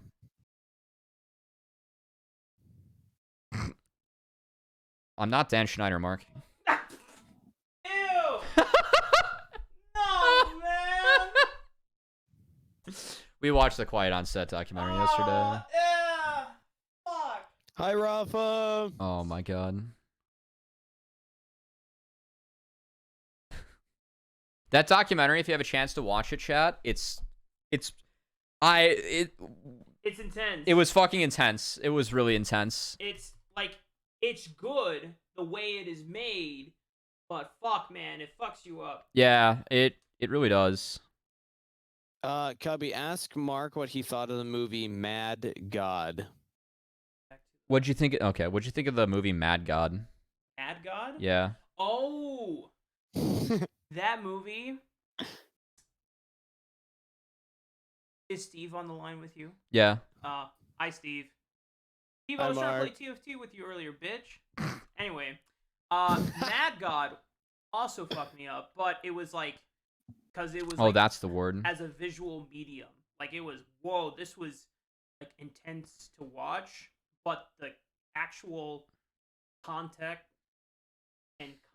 of, like, what was happening in the Quiet on Set documentary, like, actually made me upset. Yeah, no, the Quiet on Set documentary was, like, actually just frustrating. Yeah. Like, how negligent they were for so many things. Like, literally, guys, Nickelodeon let minors and kids basically get hurt. Yeah, they're very guilty. Like, the documentary is not a good look for them. Yeah. It's really bad. And it almost makes me, if I ever have a kid and they want to go into acting, I'm going to get so fucking paranoid. Like, obviously, I want them to pursue their dreams and whatnot, and I'll do, but I'm going to be, like, fucking hand-holding. I don't give a shit. I'm like, nah. I am never, ever letting you be with another adult that I don't know personally. It's fucked up. And, like, the fucked up thing is, like, if you watch it, like, the 3rd episode is all about, like, one individual. It's all about Drake Bell, and, like, his dad was, like, very protective of him, and, like, he still fell victim. Very sad. Damn. Anyway, this was very fun, as Quad found a massive flank to end the game. At least one more game. Yeah, I mean, that's just GG.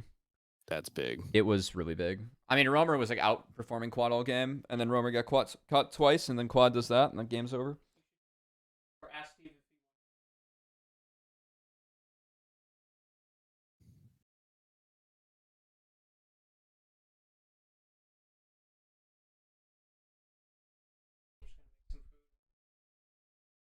All right. Tell Steve he's got a nice ass. Hey, Mark says you got a nice butt. Thanks, Mark. All right. Well, that's game 3.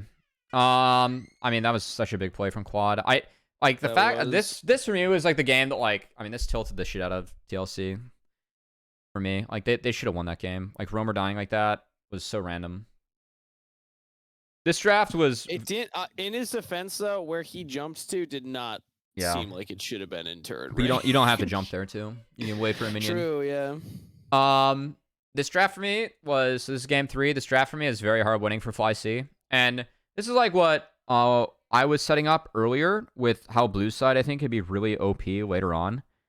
At least in like some of these scenarios. So FLYC has been banning Rumble all day against TLC, but now we're in this scenario where we are going to take blue side as FLYC, and Varus has been getting denied all game by FLYC on red side. So now, not only do we get Varus that's opened up, but FLYC, they decide to deny Karma, which I think makes a little bit of sense, but like you could have still, even if it's first pick Karma, you could have denied Kindred, which is like the other big pairing with Karma. And like they know that Talia is coming. They can't play Talia. So they choose to ban these 3. And this is where you get a 4th ban. Like neither team's played Varus, so not only do we get the first pick Varus, but we get Talia for free on this rotation. So the solution to that is Smolder Vi. Denying the Vi Talia when you're playing Smolder is good. But also we're in a scenario now where like, yeah, we have Hui in the Talia, which isn't bad. I will say this actually isn't that bad for TLC. Like they just have a shit ton of scaling, and FLYC has to break it. But I do really like Kindred into Smolder Hui. Because yes, these two do a lot of damage, but it's so delayed that you can always get down to Lambs or Spite. That's useful. And so now it's kind of becomes like, who has control over Lambs or Spite? So we're going to take things that do. So Blitzcrank, not a bad pick in what's showing, but Alistar's up as a response. They took the Braum away. And then we take Cow, Aatrox, and then Gnar response. I thought Gnar was okay this game, but I don't think Gnar necessarily is that good. So like the front line for TLC is like kind of fake. Can you play Poppy into Aatrox? Not really. It seems bad. It seems not really tough. not really. But like if it worked, I wonder if Poppy would be better than something like Gnar. Because if you're focused on like stopping Alistar engages and also getting things out of Kindred ult, like Keeper's Verdict's good at that. The one thing I was talking about is like I didn't want Surdy to blind Gnar, because like if you would have blinded Gnar in this scenario, then I think you just play Silas top into it. I think if there was another pick that I would have thought about this game, it legitimately could have been Malphite, but Malphite makes you so one-dimensional as a team. And you can't play Malphite in Aatrox at all. But regardless, yeah, I mean, Aatrox is good here, because, like... Oh, Poppy's also banned. no Renekton, no Cassante, like... Yeah, this ended up being really good. Like, the only other option is, like, if Jenkins plays a Jax, but, like, he's not really a Jax player. So, I thought FLYC very much won this draft.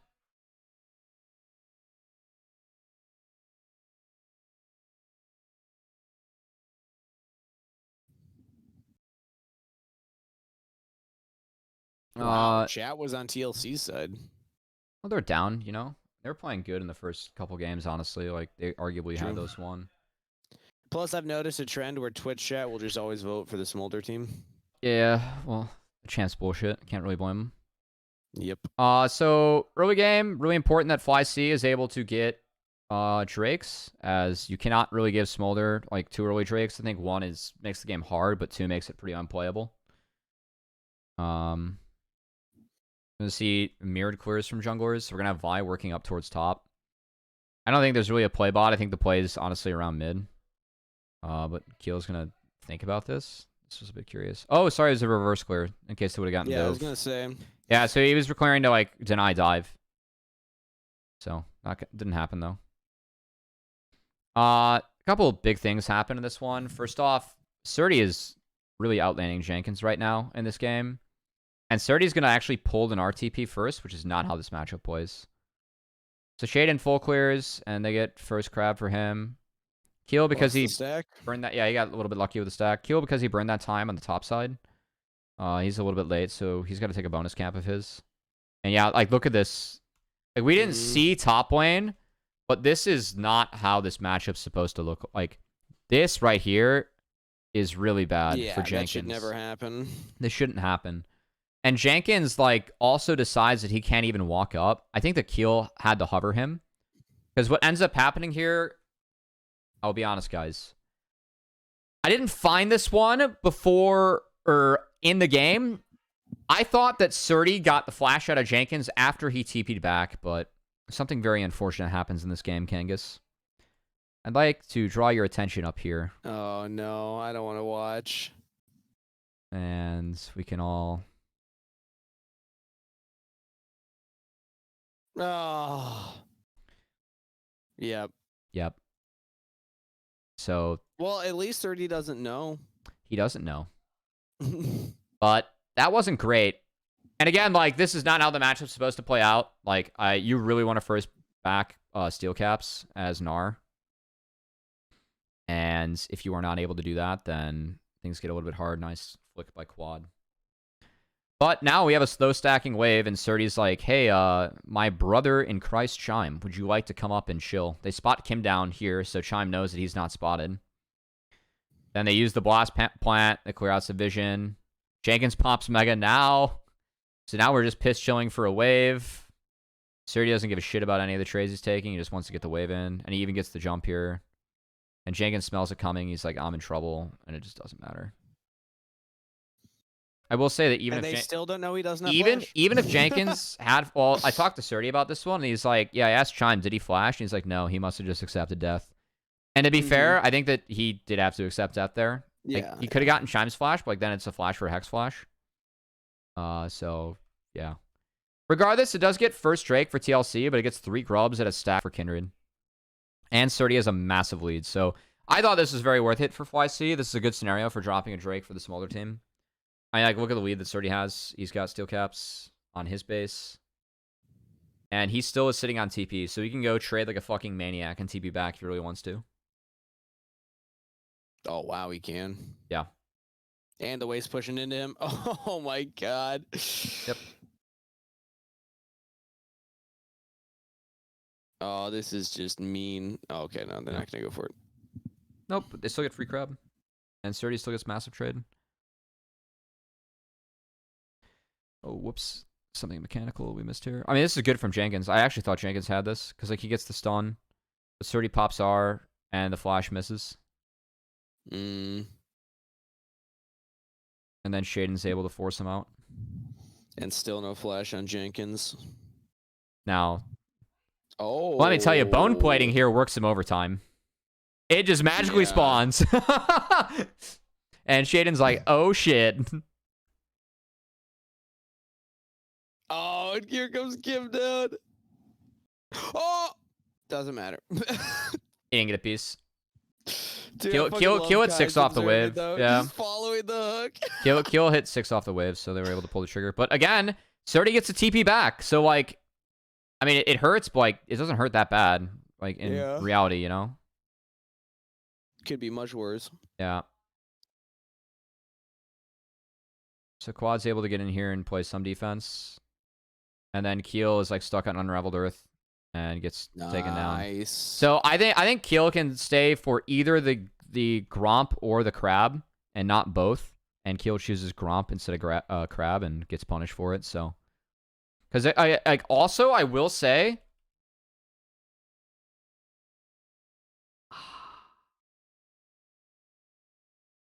hold on, I need a roamer info.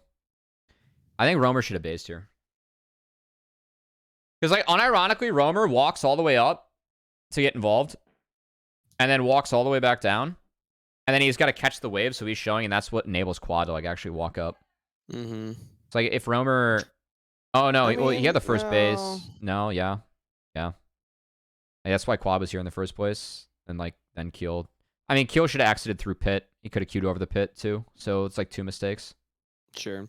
It's always hindsight 2020, though. It is. Like, when you know what happened, it makes sense. Romer shouldn't have gone top, but he didn't know if he was needed up there. Yeah, I think that he could have, like, been further up tempo and, like, still up items mid if he doesn't walk up there. That's why I'm against it. Because this is a matchup that you win as Hui. That was a mouthful. So Quad's no flash now. So I actually like this. The Quad puts down the blue switch. He really held that.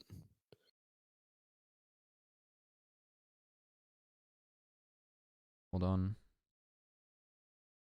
You also get bonus move speed, of course, by the turret because you are Talia. So go Talia passive. So well played. Wait, hold on. Ah! I fucking love Surdy, dude. So, see that Q2? The range is extended on the sides. Yeah. So the reason he's throwing it there is to try and actually get Jenkins, because he knows that he can't hit him thanks to Jenkins having, like, boots and fleet, but he can't, that's the only way he can. Based. It's how to not be a noob, Aatrox. Go for those Q2s. Dude, Aatrox is such a good champion when you're good at him, but like I feel like he's one of those champions that you don't realize how bad he is if you don't know how to do the sweet spots. So, yeah, I mean, A, that's true. B, something else I really liked about this game is it's actually Poke Varus because you have the DPS from the Kindred. And I think Poke Varus does make this game like a lot harder for TLC.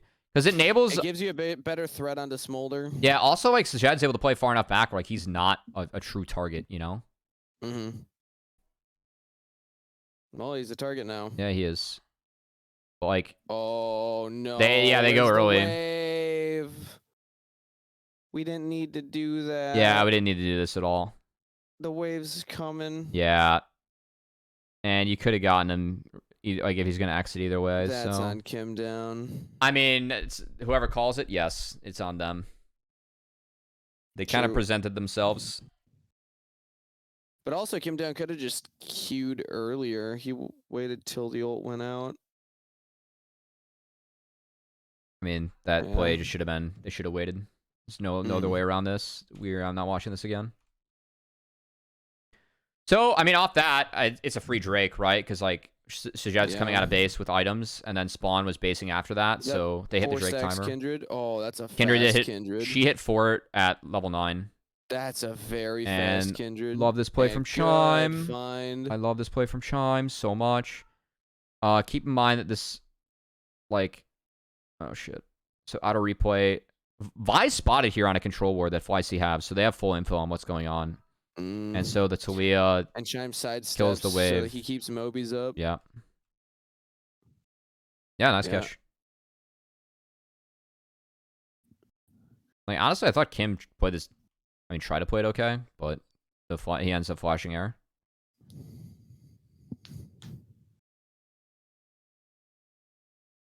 And then... Or not. Romer... Doesn't need it. When did Romer burn his flash? Oh, here. Yeah, Romer walking like this was, again, really troll. Like, Romer is not needed for this play at all. Like, this play is really over, and he gets a control ward for this. Well, not really, because I think Chime put one down. Maybe he does. Like, he gets a control ward for this, and then he loses flash. And then when we go to this play, he doesn't have flash, and now, like... He just gets one tapped. Wow, Quad actually got out to dodge out on the fear. And then, like, again, Romer has no flash, so, like, he just dies. So, yeah, I think Romer had, like, 2 really bad fogs this game.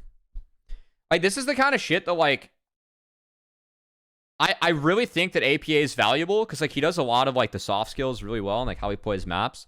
And people, like, just are not smart enough about this game to, like, actually recognize that he brings a lot of value here. They see the laning stats and they're like, oh yeah, like, you know, he's not good. And like I test the AP has like definitely had a few games like individually, you know, he is bottomed out or like is not performing, right? Like I think that if he plays better in the FlyQuest series, they win. But I do want to give him credit. Like he's really stepped up against Dig and 100 Thieves, and I think that yeah, I really think that like he just doesn't get credit for this kind of stuff. Like most people don't see. Yeah, I'm not on the Roamer would be an upgrade train. Yeah. I think most people on that train are just like, ooh, a Korean mid laner on the Challengers roster. Maybe he would work.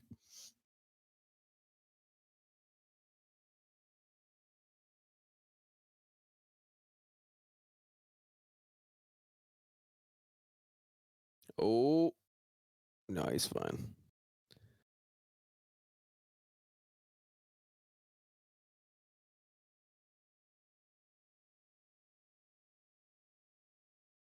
Interesting play from Chime there. Yeah, it wasn't exactly necessary. But I like how FLYC like called this off as a whole, you know? Yeah. Like they see this going on, but the conditions end up not being what they want, and they at least call it off, and like they're able to be up tempo on a different play.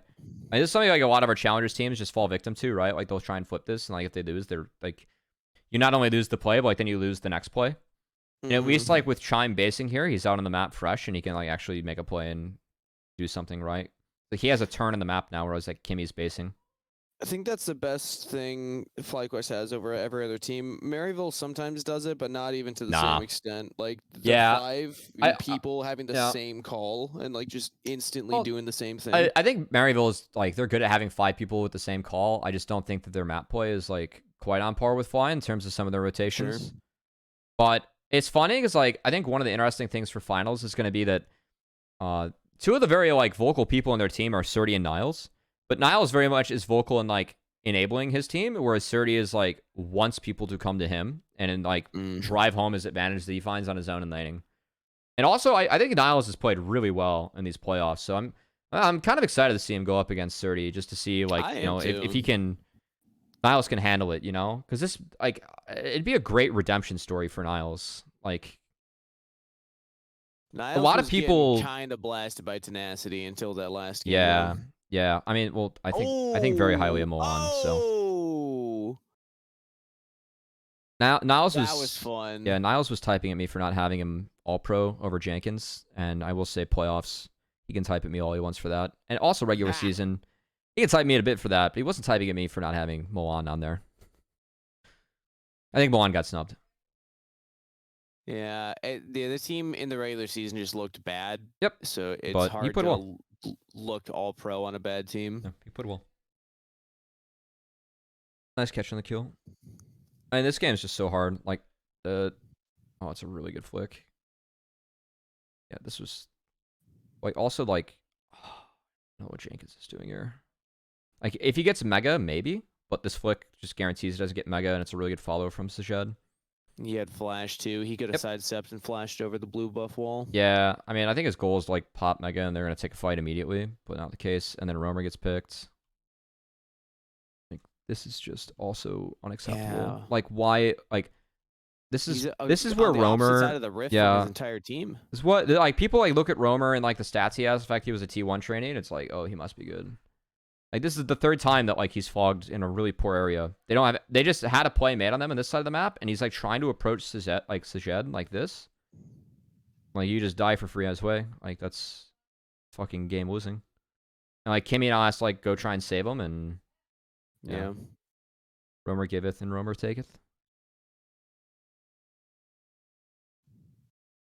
This is one of the more, like, I will say that I think that Roamer has been much better at how he's played map in the back half of the split, but this is a poor game from him.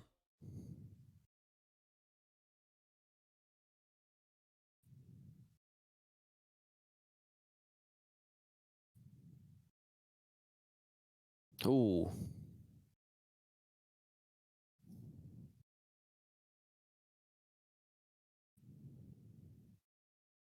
We're not going to be able to time this Herald with the dragon, so we probably just drop this bot here, right? Oh. And he's dead again. Oofta.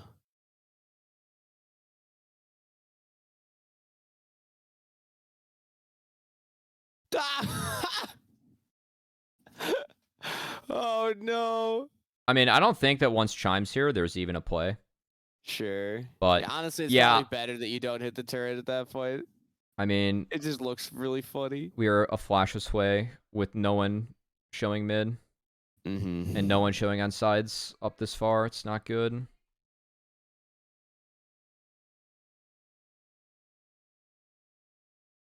I think I missed a lot of this because I was pushing narrative on the cast. There are a couple things I missed on this cast, but overall I felt okay. Smolder's still 30 away, 33 away from 225, it looks like. I did make the stepfather Silas joke in this game. That was fun. I was sitting on that one for a while. Yeah. No one's playing Silas, though. Especially okay, against fucking quad. Dude, I have a whole bit planned for win Smolder. I'm assuming he's going to get picked in finals. Oh, boy. I'll explain it to you off cast. I don't want to spoil it for anybody. Free Drake for FLYC. This game's really easy for them to play out, in my opinion. Smolder is at 190.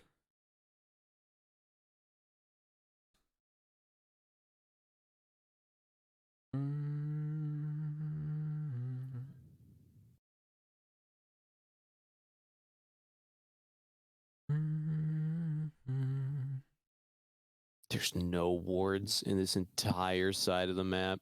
Just that one by the buff. Oh, I guess one over the raptor wall too, but... Oof.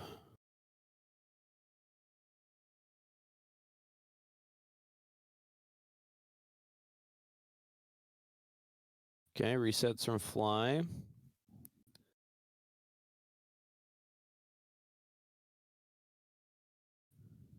I mean, with the 6.3k gold lead, I do kind of wonder if they should just go for a Baron before Smolder gets to 225, because they're just kind of letting the Smolder scale up, and then the next fight it'll be at the Evolve.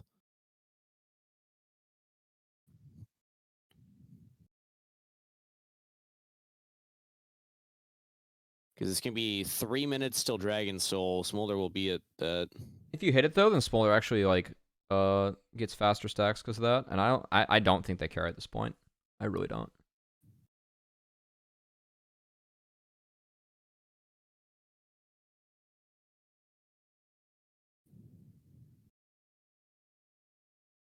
Good guy, Jenkins, picking up a control ward.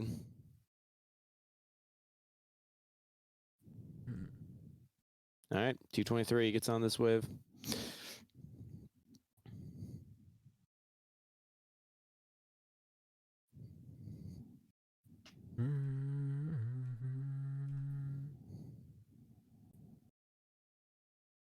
Yeah, it's like by FLYC like living up in the side of the jungle, like they actually do force TLC to at least take a turn. And that wave to like go control that side, so it gives FLYC free control over this side. Like TLC is really behind on this play. I really like FLYC's map setup here. It's really strong. Just controlling all this space with a poke Varus now. They have a lot of shields to stop the blitz hooks. Like they've got. So Jet just lost his Edge and Eye, like they have double Edge and Eye. Like there's really few good hit targets. That would have been a bold hook anyway. Yeah, it would have. Yeah, Certes gets to do this. You kind of want to pull anybody that's not Alistair. Yeah, like they just delayed it so much they actually get this for free. Wow. Great wall. Chime just goes 1v3 to buy time. Yep. And like that, yeah. Chime actually played this so well. Such a good fight from Alistair. You get a stun too with the W through the Unraveled Earth. Lit.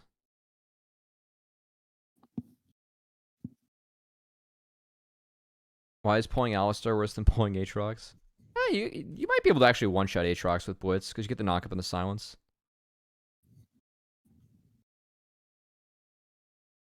They do have a point, though. This was a poor start. I think that they played too fast. They needed to wait for Surdy to TP in, so they should have waited for Surdy TP before starting this, and it's really tough to start against Way. So I thought that they kind of nuked their own tempo, but at least, again, I will give FLYC credit. They will call things off, you know? When do we see Vayne, Talia, mid-jungle Cubby? The condemned through the Talia egos hard. Shine with a dime. The Americu's always cooking. Another pause? Oh my god. It was a bit of a buzzkill. I do remember actually, because I was watching this at that point. I remember you specifically saying that, like, yeah, bit Yeah. of a buzzkill. Yeah. I don't know what else to say. It's hard to be hyped when it goes back to our faces, man. I mean, it's good to fucking ugly be up an there. honest broadcaster. Fucking ugly up there. Yeah, let's just say people aren't paying $5 to go to the live finals April 1st to see your face. That's for fucking sure. Speaking of, everybody in chat, April 1st. I mean, speaking of, at least it's only $5, man. You can't pay any more for that. I love. That's the other thing that I think Challenger has actually really figured out. Kindred in the Smolder is good, and it's because Kindred can just fucking trade in the Smolder like this. Yeah. You just Q, and that's so much damage, and it doesn't matter if like you're both like reset, because Smolder can't play with you. Like you get Lamb's Respite, and Smolder can't approach for the rest of the fight. And Keel went in, but yeah, there's no. Then there's Spawn couldn't get a single auto down. Yeah, like look. Oh, okay, we're past it. And then Quad gets hooked, but he insta flashes out, and like he dies, but like he still buys so much time. Oh, he doesn't die. Yeah, he's gonna die here, right? Yeah. But still, like he even almost killed Spawn, and like Chimes gets a double knockup now, and they just get to continue. And like the poke too, like between the Varus and then the Kindred just being able to like, you know, walk up. I really like this comp to FLYC out in the Smolder. What do you think is better into Smolder, the Kindred or the Vigar? Because that was 100 Thieves' answer to Smolder. Yeah, Vigar needs more conditions than that. That's also another good pick in Annie, by the way. Yeah? Yeah, you get fucked on early, but it's the same thing as Ziggs later on. Like, you go Roa, and then you can go, like, Shirelias or Banshees. Like, you just can't be touched. And then you just dunk on Annie. Also, Shirelia is good, too, of course. God damn, look at that Q from Sejed. Roamer is in base. This is all good from FLYC. I really like how they played around this pocket on the redeploy. Like, you can see the very defined vision lines here. And then the Q flash on the Keel that gets his flash. Surdy TP was a bit aggro. But what? Yeah, this is that a W that killed? Yep. That was just an auto? Yep. Holy shit. And then that auto. That's crazy. And then look at Shitten. Like he fucking just presses R to get oh, that was a big Varus Q. Like, he pressed R to, like, just get a chunk on the Smolder, right? It's like Smolder can't auto. And guess what? Retreat to the Free Elder. Hooray. Damn. Oh, sorry.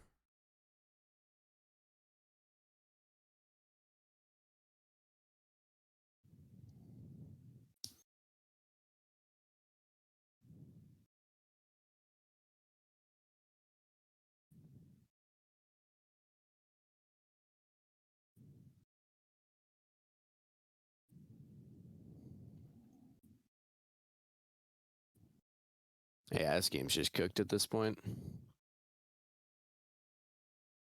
Oh, Quad. The fact he's allowed to do that. Why didn't Kim Down look for a hook there? Like, Quad went so deep. He had to get on the other side of the wall first. And then he can't walk through Unraveled Earth. I mean, he could walk through it, but... That's just such a fucking hard game at this point.